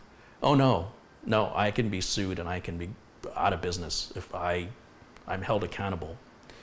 So if you don't appreciate that, that's fine. I don't care that you do or you don't, but I just want to explain the difference, that's all. Harry Sorensen's contributed $2. He says, we learn much more when things don't work. This is absolutely true. Don't be afraid of failure. Don't be afraid to try, and don't be afraid if things go wrong. When things go wrong, that's not only when we learn, but those lessons that we learn stick with us for a very long time, much more so than things you watch on YouTube videos or read on the internet. Don't replace real life experience. I can't, for example, explain to you the definition of the word hot. If you've never felt heat, if you've never burned yourself, then you just have no concept of what that is. Likewise, I can't explain, nor can anybody explain, how to ride a bicycle. You can watch all the videos in the world, you can read all the books and go to all the websites. Nothing will prepare you. You have to figure balance out on your own. And likewise, I like to encourage people to build your own computer and solve your own problems. And yes, it gets frustrating, it does. And sometimes you just need to walk away from it. And don't be afraid to ask for help. You know what, on this channel, we support each other. We got your back. If you venture into it and you start to have regret, come in here, we'll help you. We will help you. And you'll be so happy when it's done. That feeling you're gonna get is indescribable. Much like trying to explain how to ride a bicycle. Everybody who's built their own computer and it works, they know what I'm talking about. They're part of a special club. And when it doesn't work, and then you fix it, that's even more amazing. I've never met anybody who tried to build a computer, it didn't work, and they couldn't fix it. That's never happened in the history of the whole time I've been doing this. I've never experienced that. Sometimes you just have to get a little help, and that's okay. That's what we're here for. Just jump in the chat room. There's plenty of knowledgeable people that will answer your question. And Ben DeCour has contributed $4.99, and Ben's another regular here on the channel that's a frequent contributor. And thank you, Ben. Thanks for your contribution. So I'm going to shut this computer down. Nothing we've done so far has made any difference whatsoever. Now, the comment in the chat is you should change out the video card. Yeah, let's change it out. It doesn't seem likely to me that the video card would be causing the issue, but it's entirely possible. Remember, this video card was in the other system, and it's been running just fine. Not on M.2 though. It's been running fine off of a couple of SanDisk SSDs, which I have here. So is it possible? It's entirely possible. And like I said, as a technician, as a real technician, you can't say it can't be the video card unless you've tested it. You can't just go, well, the video card worked over here. No, You're never going to be a technician for very long if that's your thinking, because you will run into too many problems that you'll never be able to solve, and somebody else will come in and switch out the parts that you refuse to, since you thought, I don't need to. That's just laziness. So it only takes a minute to swap out a card. Let's swap it. Why not? We got a spare card. We can do this. And it's really quick to swap a card out. So we'll disconnect the power. Let me get you on the big camera here, since there we go. And we're going to pull card out. There it is. This is an EVGA GeForce GTX 1080, and it's been powering the streaming rig and rendering all those videos you guys watch on my channel. This is the bad boy that's responsible for that.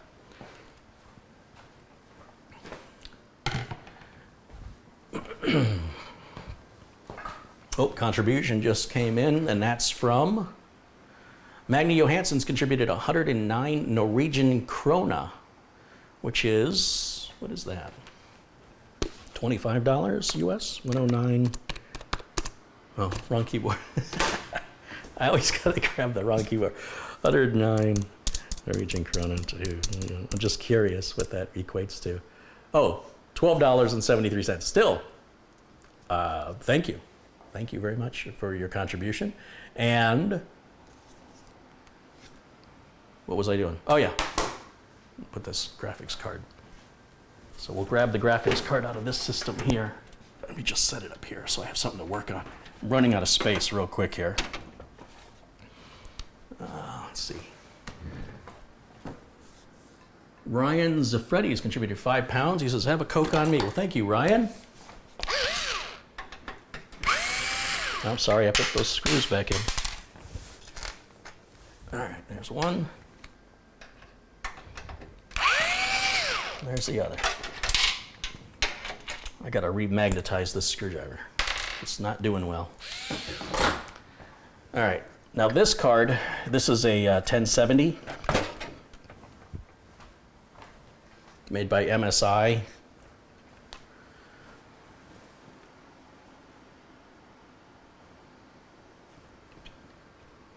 And we'll slap it in here. See if this makes any difference at all. I'm very doubtful. I honestly think I'm wasting my time. But again, you have to check everything. Because I can assure you, the thing you don't check, that's the thing that's causing the problem.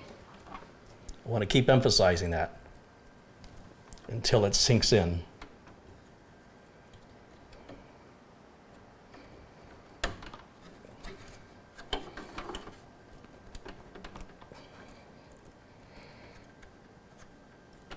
Okay, we're good there.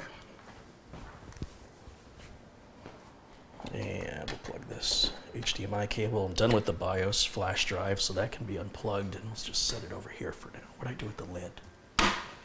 Here it is. Set that over there. Okay. Flip the switch back on, turn the machine back on, choose the input right here. And here we go.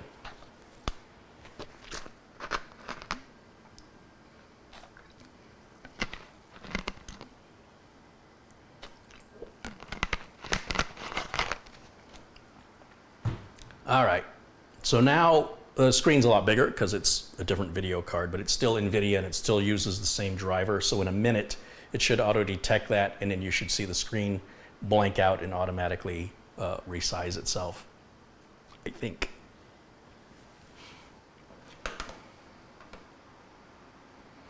PJ Martin's contributed $3.99 Canadian. He says, thanks again for shipping that case badge, Carrie. Oh, thank you for ordering a case badge.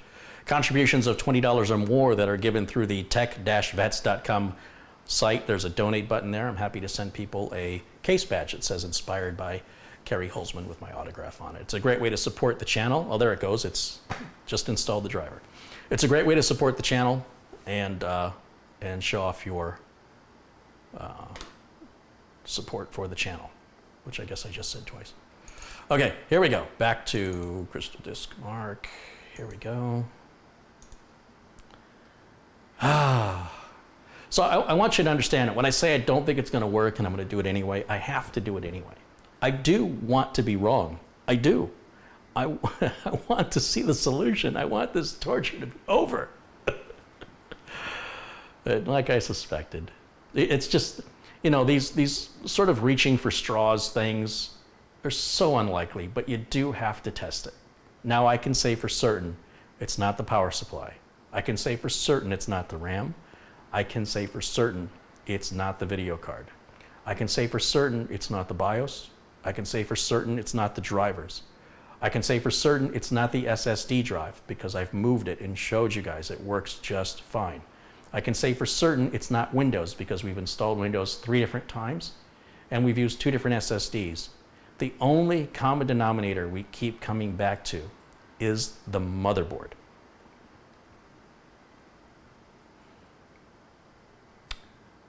Let's hit stop.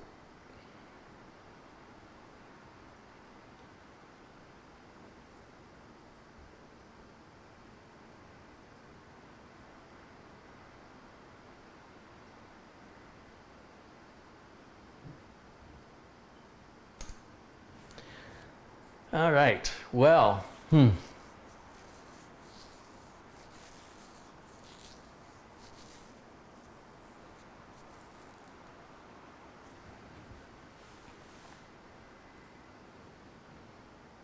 some people think going to the older version of Windows 10 is going to be the solution. I used to store all the ISO images to all the versions of Windows 10, and what I found is I don't need them anymore. I've never had any reason ever to go to an earlier version of Windows 10 in the history of Windows 10. That has never ever happened.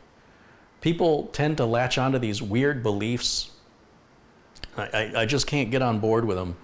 But I have to go back to say, you know, if you don't test it, then you can't take it out of the equation. So it is entirely possible that rolling back to Windows 10 1803 could solve it. I still have an 1803 ISO image.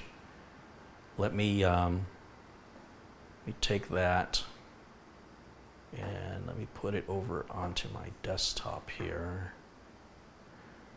And let me grab a flash drive to put that on, because I'll entertain it, I'll humor it. Why not? I have to. I have to know the solution to this.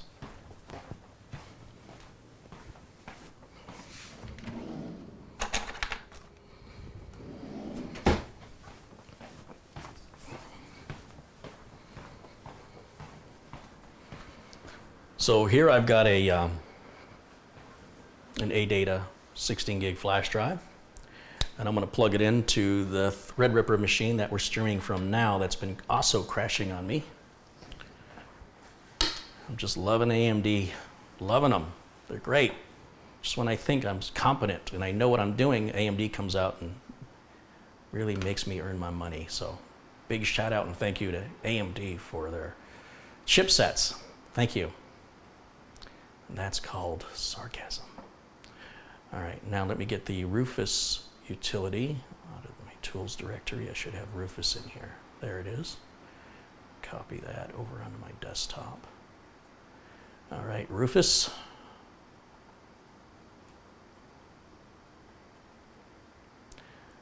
Sees my drive, very good. Let's point it to the ISO image on the desktop. There's Windows 10 1803. Everything looks good. And start. All data will be erased. Yes, good. Okay, so right now I am building a Windows 10 1803 because we're going to give it a shot. Why not? Personally, I think it's a waste of time. There's only one way to know. Carrie, have you ever worked on a board and afterwards found a bulging capacitor? I think you need to type in the words capacitor plague Carrie Holzman and read the Wikipedia article on the journalism and the attention to the media that I brought about leaking capacitors. You wouldn't even know about leaking capacitors if it wasn't for me. Well, maybe certainly somebody at some point would have brought it to the media's attention, but that was me. That's my greatest claim to fame so far in life. Yeah, I brag about it because I'm proud of it. I'm really proud of that. It just was really frustrating. I was getting a lot of bad boards in. I started seeing leaking capacitors, and I got involved with some electrical engineers, and they, well, anyway, just read the wiki article. It's all accurate. I didn't even know that article was written, by the way. Nobody consulted me or told me. I stumbled on it a couple of months ago, and I read it for accuracy, and it's dead on. So leaking capacitor plague, Carrie Holzman wiki. Yeah. But that problem is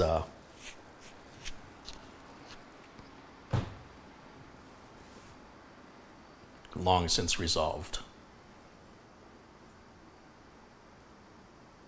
All right, let's see, how's Rufus doing? Are we done yet? Are we there yet? We're almost there.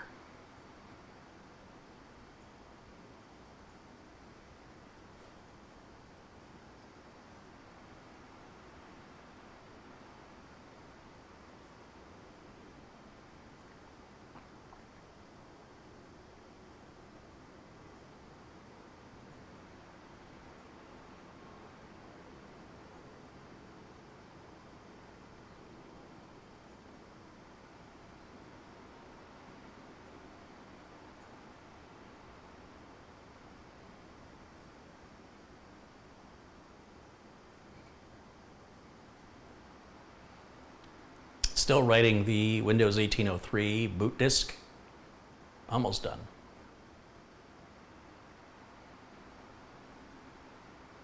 I'm going to go ahead and shut the machine down here because we're done with that. So we'll just go ahead and power this off. And then we'll go back to the main camera while we're waiting.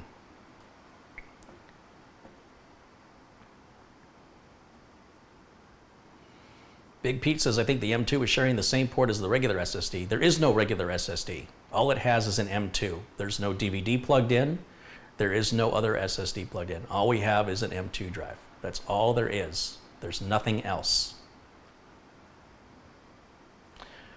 Okay, how are we doing here?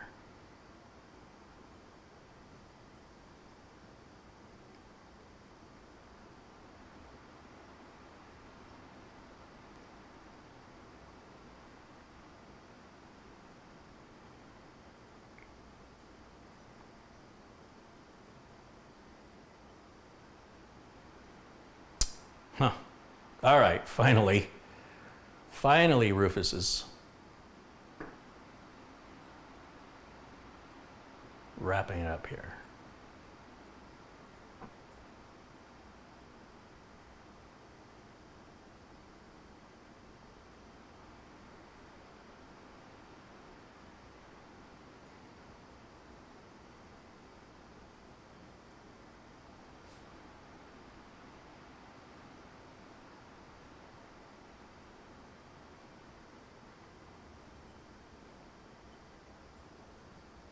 Okay, so that is done, and let me eject that flash drive now.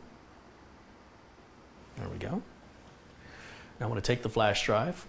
This is again Windows 1803. We're going to plug it in here and flip power supplies on, turn the machine back on.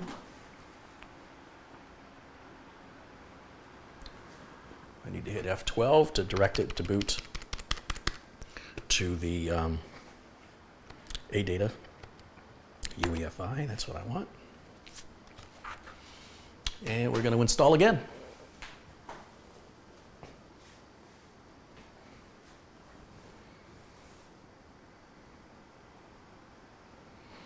Okay, so we'll click Next, Install.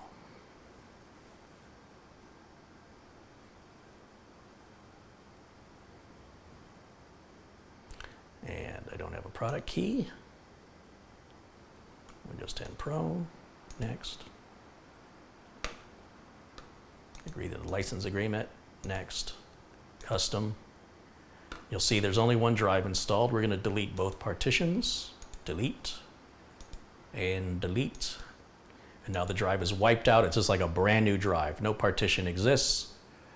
And we'll hit next. And now Windows, the installation media will partition and format the drive and install Windows, so we just sit back and wait.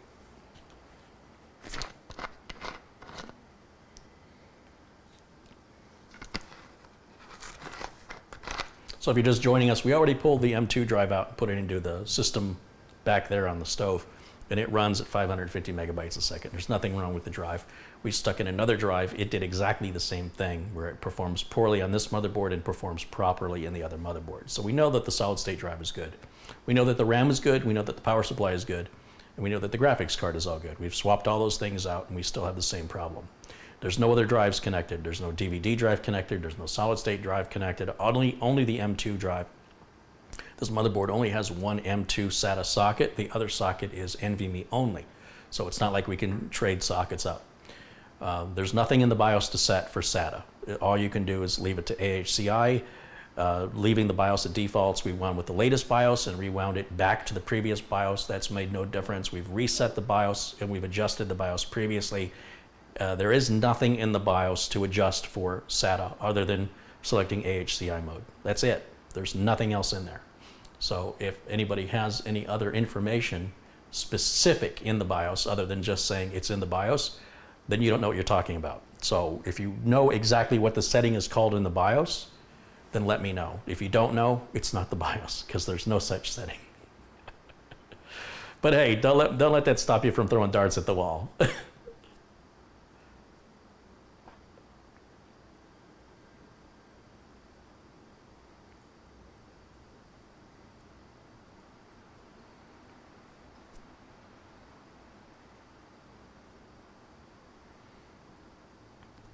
Kerry Holzman on Top Gear with Clarkson, May, and Hammond. Yeah, me and Hammond would get along great, though, wouldn't we?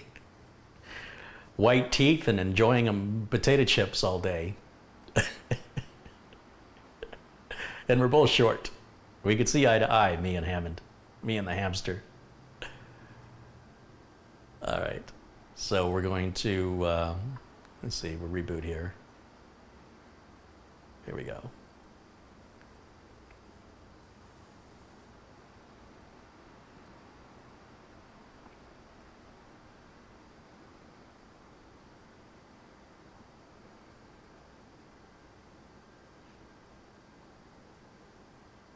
It's time for pizza and beer. That sounds good, William.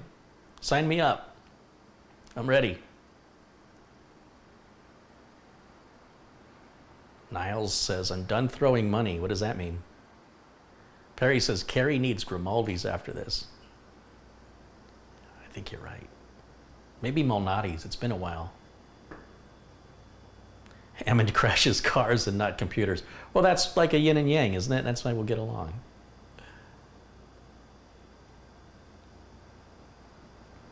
Did I miss a contribution? Is that what's happened? I don't know. It's not common for this to have so many people joining. Did I miss it? We'll give a shout out to everybody who's contributed in the stream so far.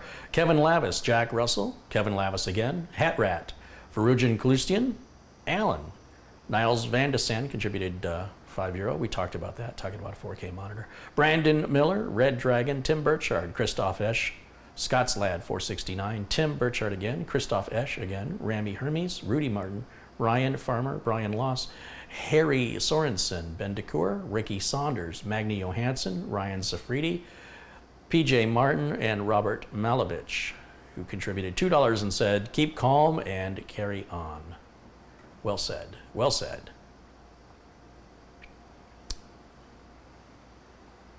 All right, so now it wants me to pick my region, United States. Keyboard layout is US, no secondary keyboard layout. Skipping the internet connection for now. Username. User. Sounds good. Password, no password. Do you want to use Cortana? No. Turn all this stuff off. Off, off, off, off, off, off, off. Accept. Okay.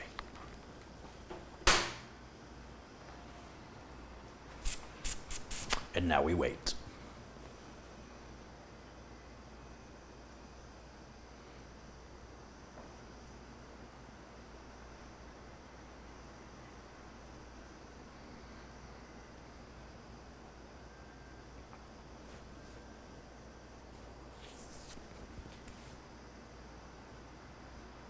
Ask Cortana for the fade. Yeah, for sure. Dustin says the motherboard doesn't have enough smoke. We got to let some of the smoke out. I don't think that's going to help. It needs the smoke to run. If you let the smoke out, it won't work anymore.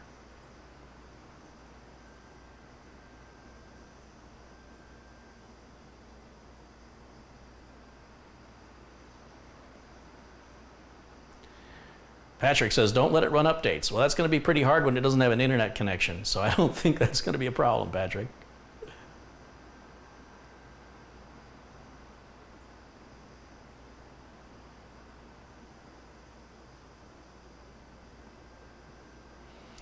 Could the slots be in 2.0? If the slots were in 2.0, my performance would be half of what it is. We'd be at PCI Express times 2, which we'd be getting under 300 megabytes a second. PCI Express times 4 would be getting up to 560. We're getting in 400, which puts us at like PCI Express version 2.5, 2.6, which doesn't exist. So no, but all that's set in the BIOS automatically. But I'll tell you what, let's eject that flash drive, because I'm done with it. And now we're running Windows 1803. What do I do with the lid? There it is. All right, so if we go to the BIOS here, to the BIOS, if we go to the search window here, I'll just type WinVer, and we should be in 1803 now. All right, everybody can agree? Does everybody see 1803? So we don't have anybody else suggesting that I put 1803. Can we get that out of the way? Please? Utilities. Put that in there.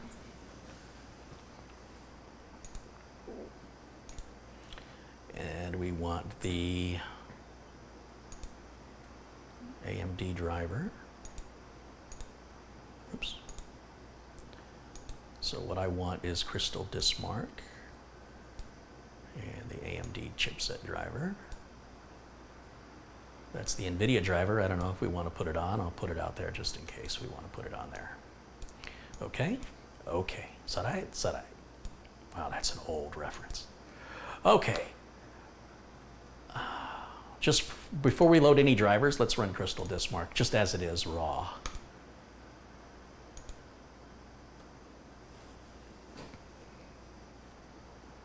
So now we're on an old BIOS version with an old version of Windows with no drivers at all other than what Windows 10 put on. We're right back at the same numbers, exactly where we were. Nothing has changed. Nothing has changed.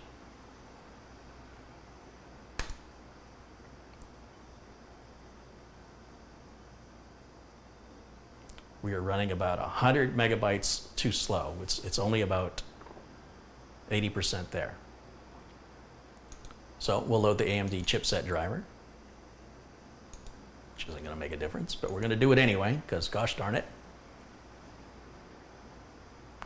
Try Windows Update. Yeah, then we'd install 1809 again, and we'll be here for a while waiting for that to happen.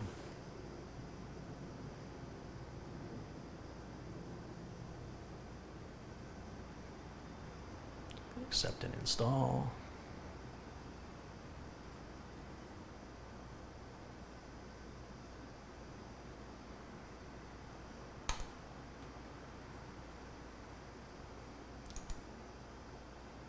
Express install.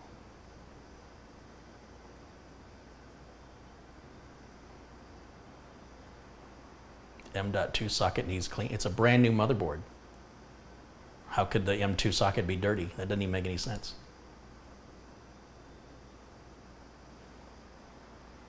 That is the latest AMD chipset driver.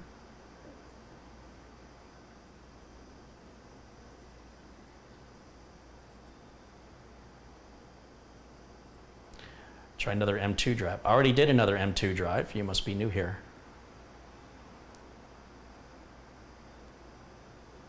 Okay, and let's go ahead and do the NVIDIA driver too. Why not? Let's give it the beans.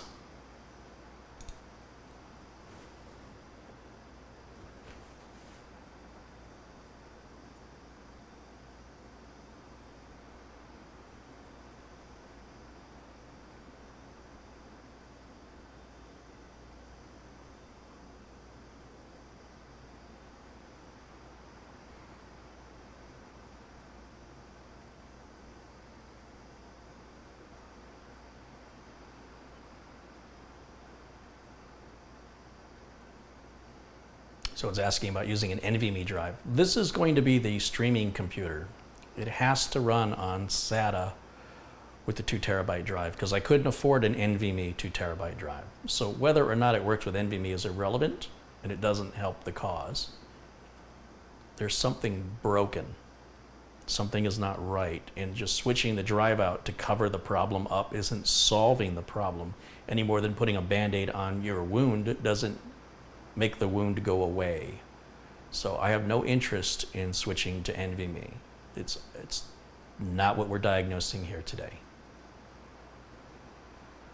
In fact, if that's your reason for switching NVMe, then what you're doing is you're basically doing the Hitchhiker's Guide to the Galaxy glasses that go black so you don't see things, so that way you're not going to panic. Don't panic, just the glasses go black when there's danger so you don't react. I don't agree with the methodology of putting your head in the sand. If I don't see it, it doesn't exist, which doesn't explain how I can breathe. Ah well, be that as it may. We should all buy you an NVMe. No, you shouldn't. No, you shouldn't. Absolutely not. This is the whole point of this channel is to educate. So these are great opportunities to teach people the diagnostic process. You know, when things plug in and they work, you've learned nothing. You've just verified what you thought you knew. So this is the best thing that could possibly happen. It's the most viewers I've had in a live stream. So there is a silver lining around this ugly cloud. I have had more viewers in a live stream when there was a pretty girl on the stream. But last I checked, I'm not a pretty girl, so I don't normally see these view numbers.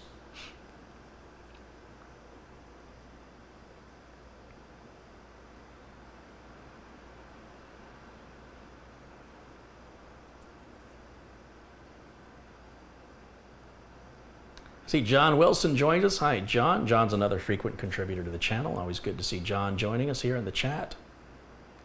Check the CPU pins and reseat it. Yeah, I'm about there. I'm about there.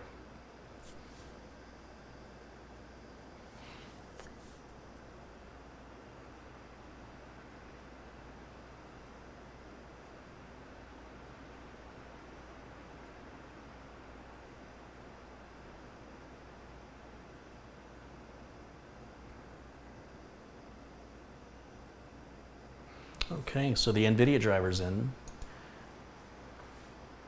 We're good to go there.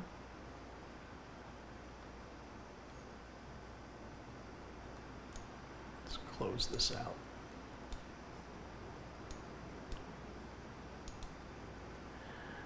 And crystal disk info again. I mean crystal disk mark, that's not crystal disk info. Crystal disk mark.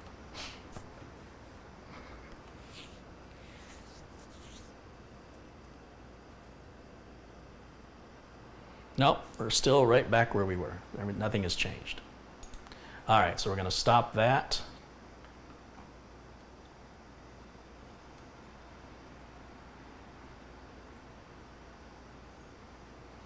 Do you mind people sharing your videos on other sites like Facebook? You share the links to the videos, absolutely. Share the links. Don't re-upload my videos because that's copyright infringement. But share the links to the videos, please. That's a great way to show your support for the channel. Steve Brosh has contributed $5. He says, keep it up, Kerry. This is what some of us want to see. How to really troubleshoot a real problem. Well, it's a real problem. All right, we're going to shut her down. Shut her down. Okay, let's go back to the main camera. And we'll wait for that. Oh, just shut off. Good. I have enough stuff lying around. I've got so much I've swapped. Okay.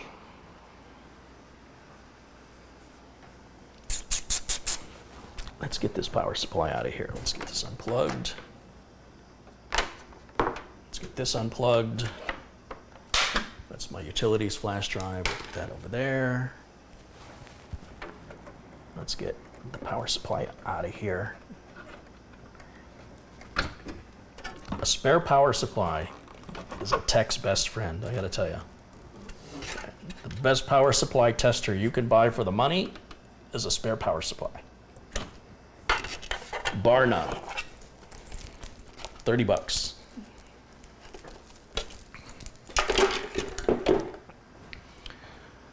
Okay, let's pull the graphics card out.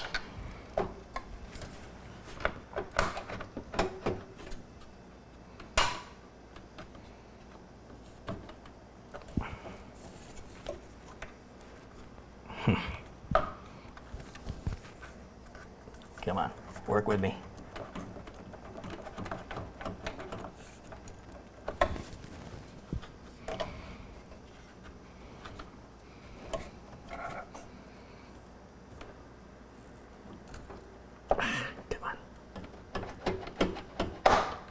Come on. Why you gotta fight me? You're not gonna win.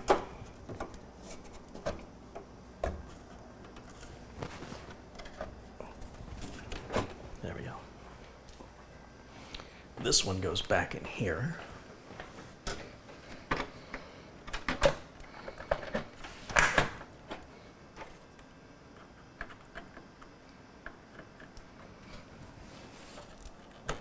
Okay. Okay.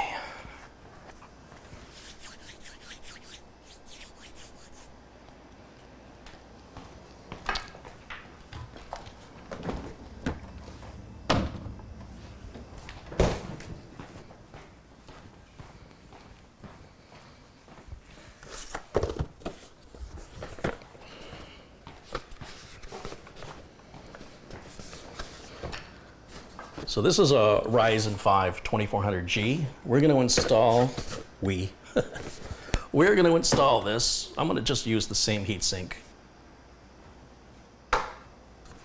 And we're going to run the onboard graphics on this as well.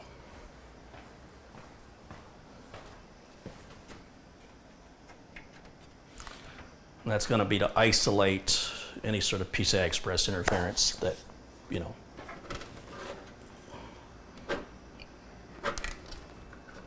seems to be the latest thing people are latching on to, which doesn't make any sense because no other boards have this problem. Of all the computers I built this year alone, none of them have had that problem. But none of them had this problem either. So who knows? All right, let's get the heatsink off of here.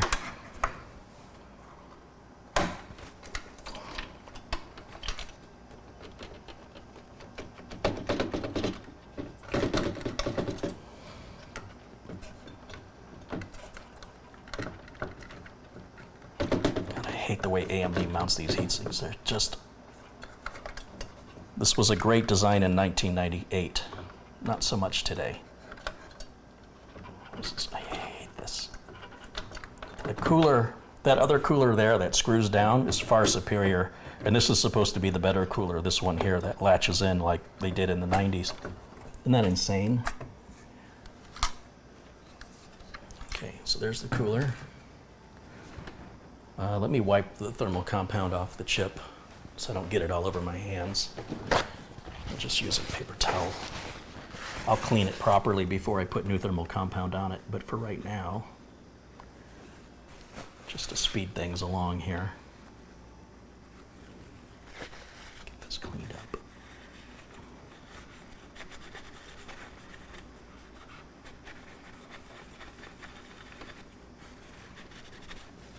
Okay. You know what? I might as well get this too while it's warm. It'll come up a lot easier now. Ugh.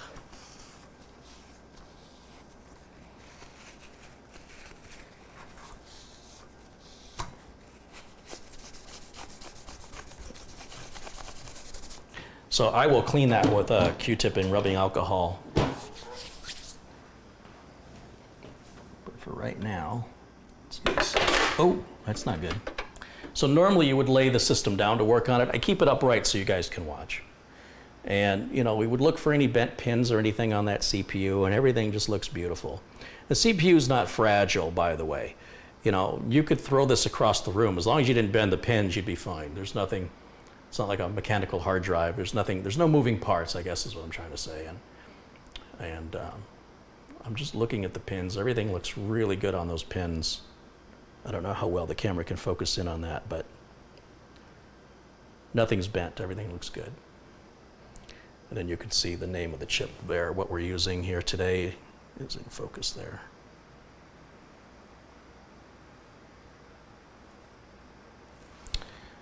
All right. So let's pull this out of here. It's the 2400G.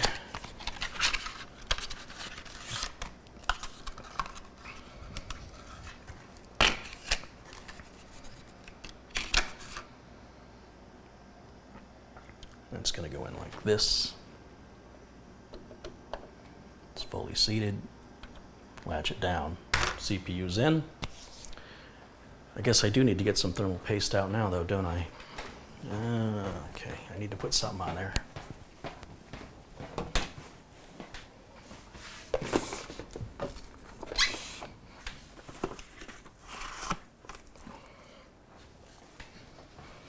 Well, this is going to be a waste of perfectly good thermal paste. I can predict that.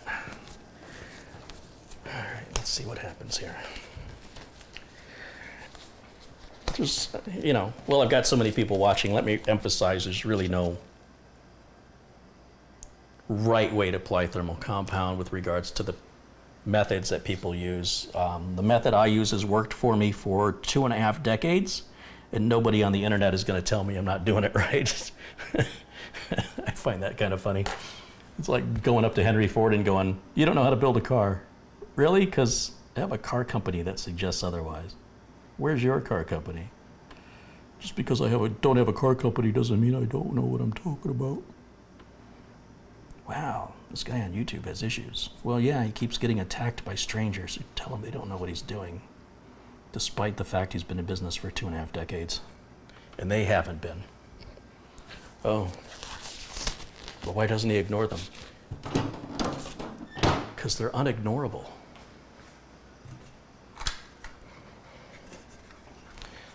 Okay, let's see. I think I will have to set this down to do this part because of the weight. Okay. Let's see here.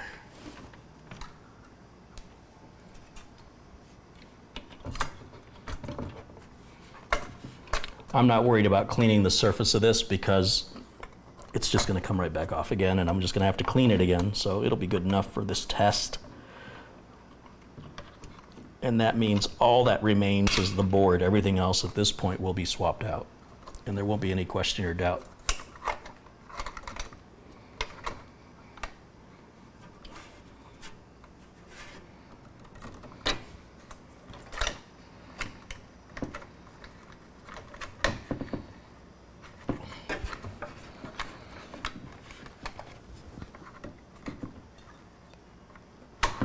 Okay, that's locked down. Let's plug it in to the motherboard header.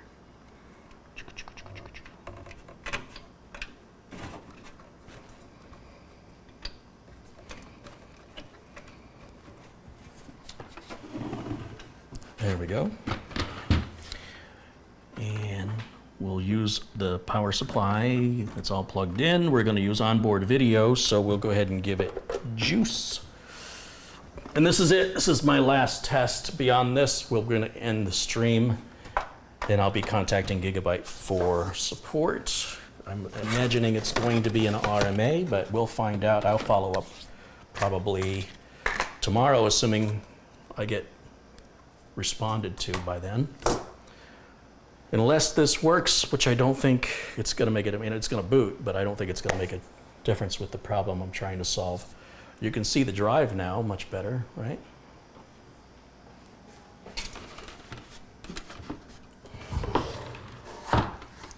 And what do I do with my keyboard? Oh, here it is. Okay. Nothing's plugged in. See, these are the SATA ports. Nothing's plugged in. Well, it's dark, but there's nothing plugged in. There's no SATA. The DVD drive is there, but it's not plugged in. It's got power, but it's not plugged into the SATA connector. Nothing else is plugged into the motherboard. No other fans, no other components other than the reset switch, power LED, and hard drive LED. That's it. So power LED, the SSD, the one stick of RAM, different CPU. And let's turn it on, see what happens. Place your bets, ladies and gentlemen.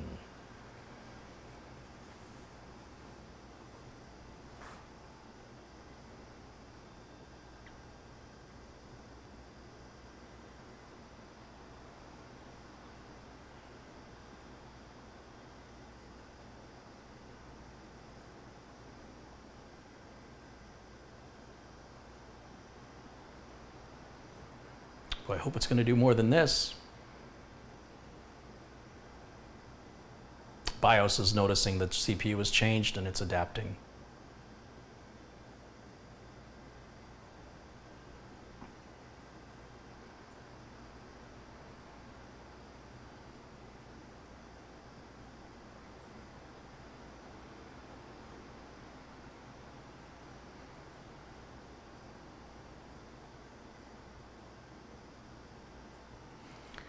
Okay, the system's back up and running. I think it's going to automatically install a graphics driver if I am patient and I wait.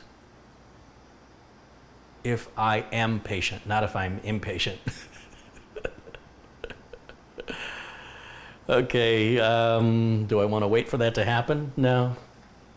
I'm just going to go ahead and click on Crystal Disk Mark, and we're going to run it, see what happens. Let me guess, it's going to be 450, 460?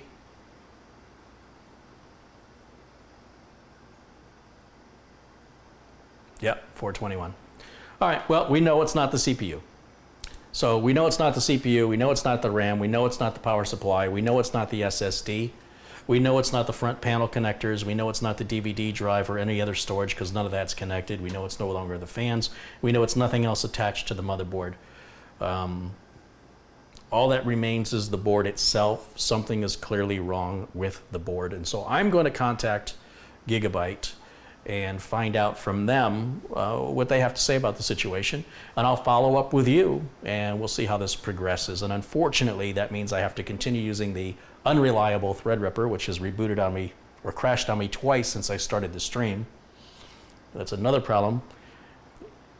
And again, I might just break out my Intel Core i7 8086K, and that may end up being the new streaming computer, depending on how long I endure this frustration.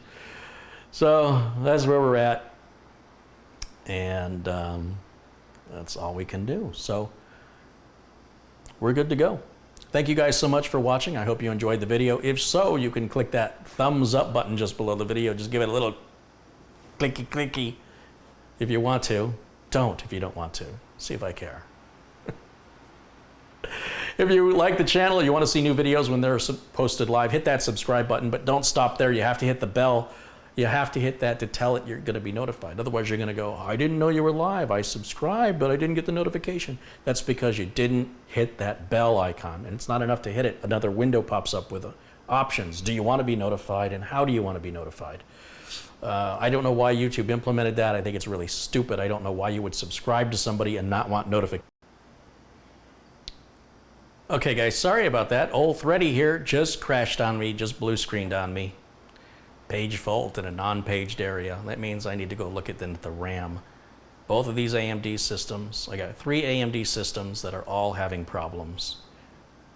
None of my Intel systems have any problems. And I am frustrated. So that's another day of tech burnout for me. That's 2 in a row now. I need to write Gigabyte a special thank you letter, I think. In the meantime, thank you guys so much for watching. Hopefully we got everybody back. I see many people in the chat room figured out that Threadripper blue screened on me there. And I want to thank everybody who's contributed to the channel, everybody that's watching. Thank you for joining me. Thank you so much. I plan to be back tomorrow with an update as to what's going on here. And might as well get an RMA on the other board from Gigabyte while I'm at it, doing both. In the meantime, yeah, that's going to wrap it up. Thank you guys so much for watching. And I just want to make sure, yeah, you guys can see me. All right. So again, thank you guys so much for watching. I will see you all again tomorrow. For all my folks here in blue, thank you so much for being my friend and for maintaining civility in the chat room. It was a busy day, and hopefully we'll have a busy tomorrow. Hope you enjoy the rest of your night. I think I need to go eat, and I need to get away from this for a little while and reset. I need to be turned off and turned back on again at this point. All right, guys, that's going to wrap it up for tonight. I'll see y'all again very, very soon. Remember, I got your back.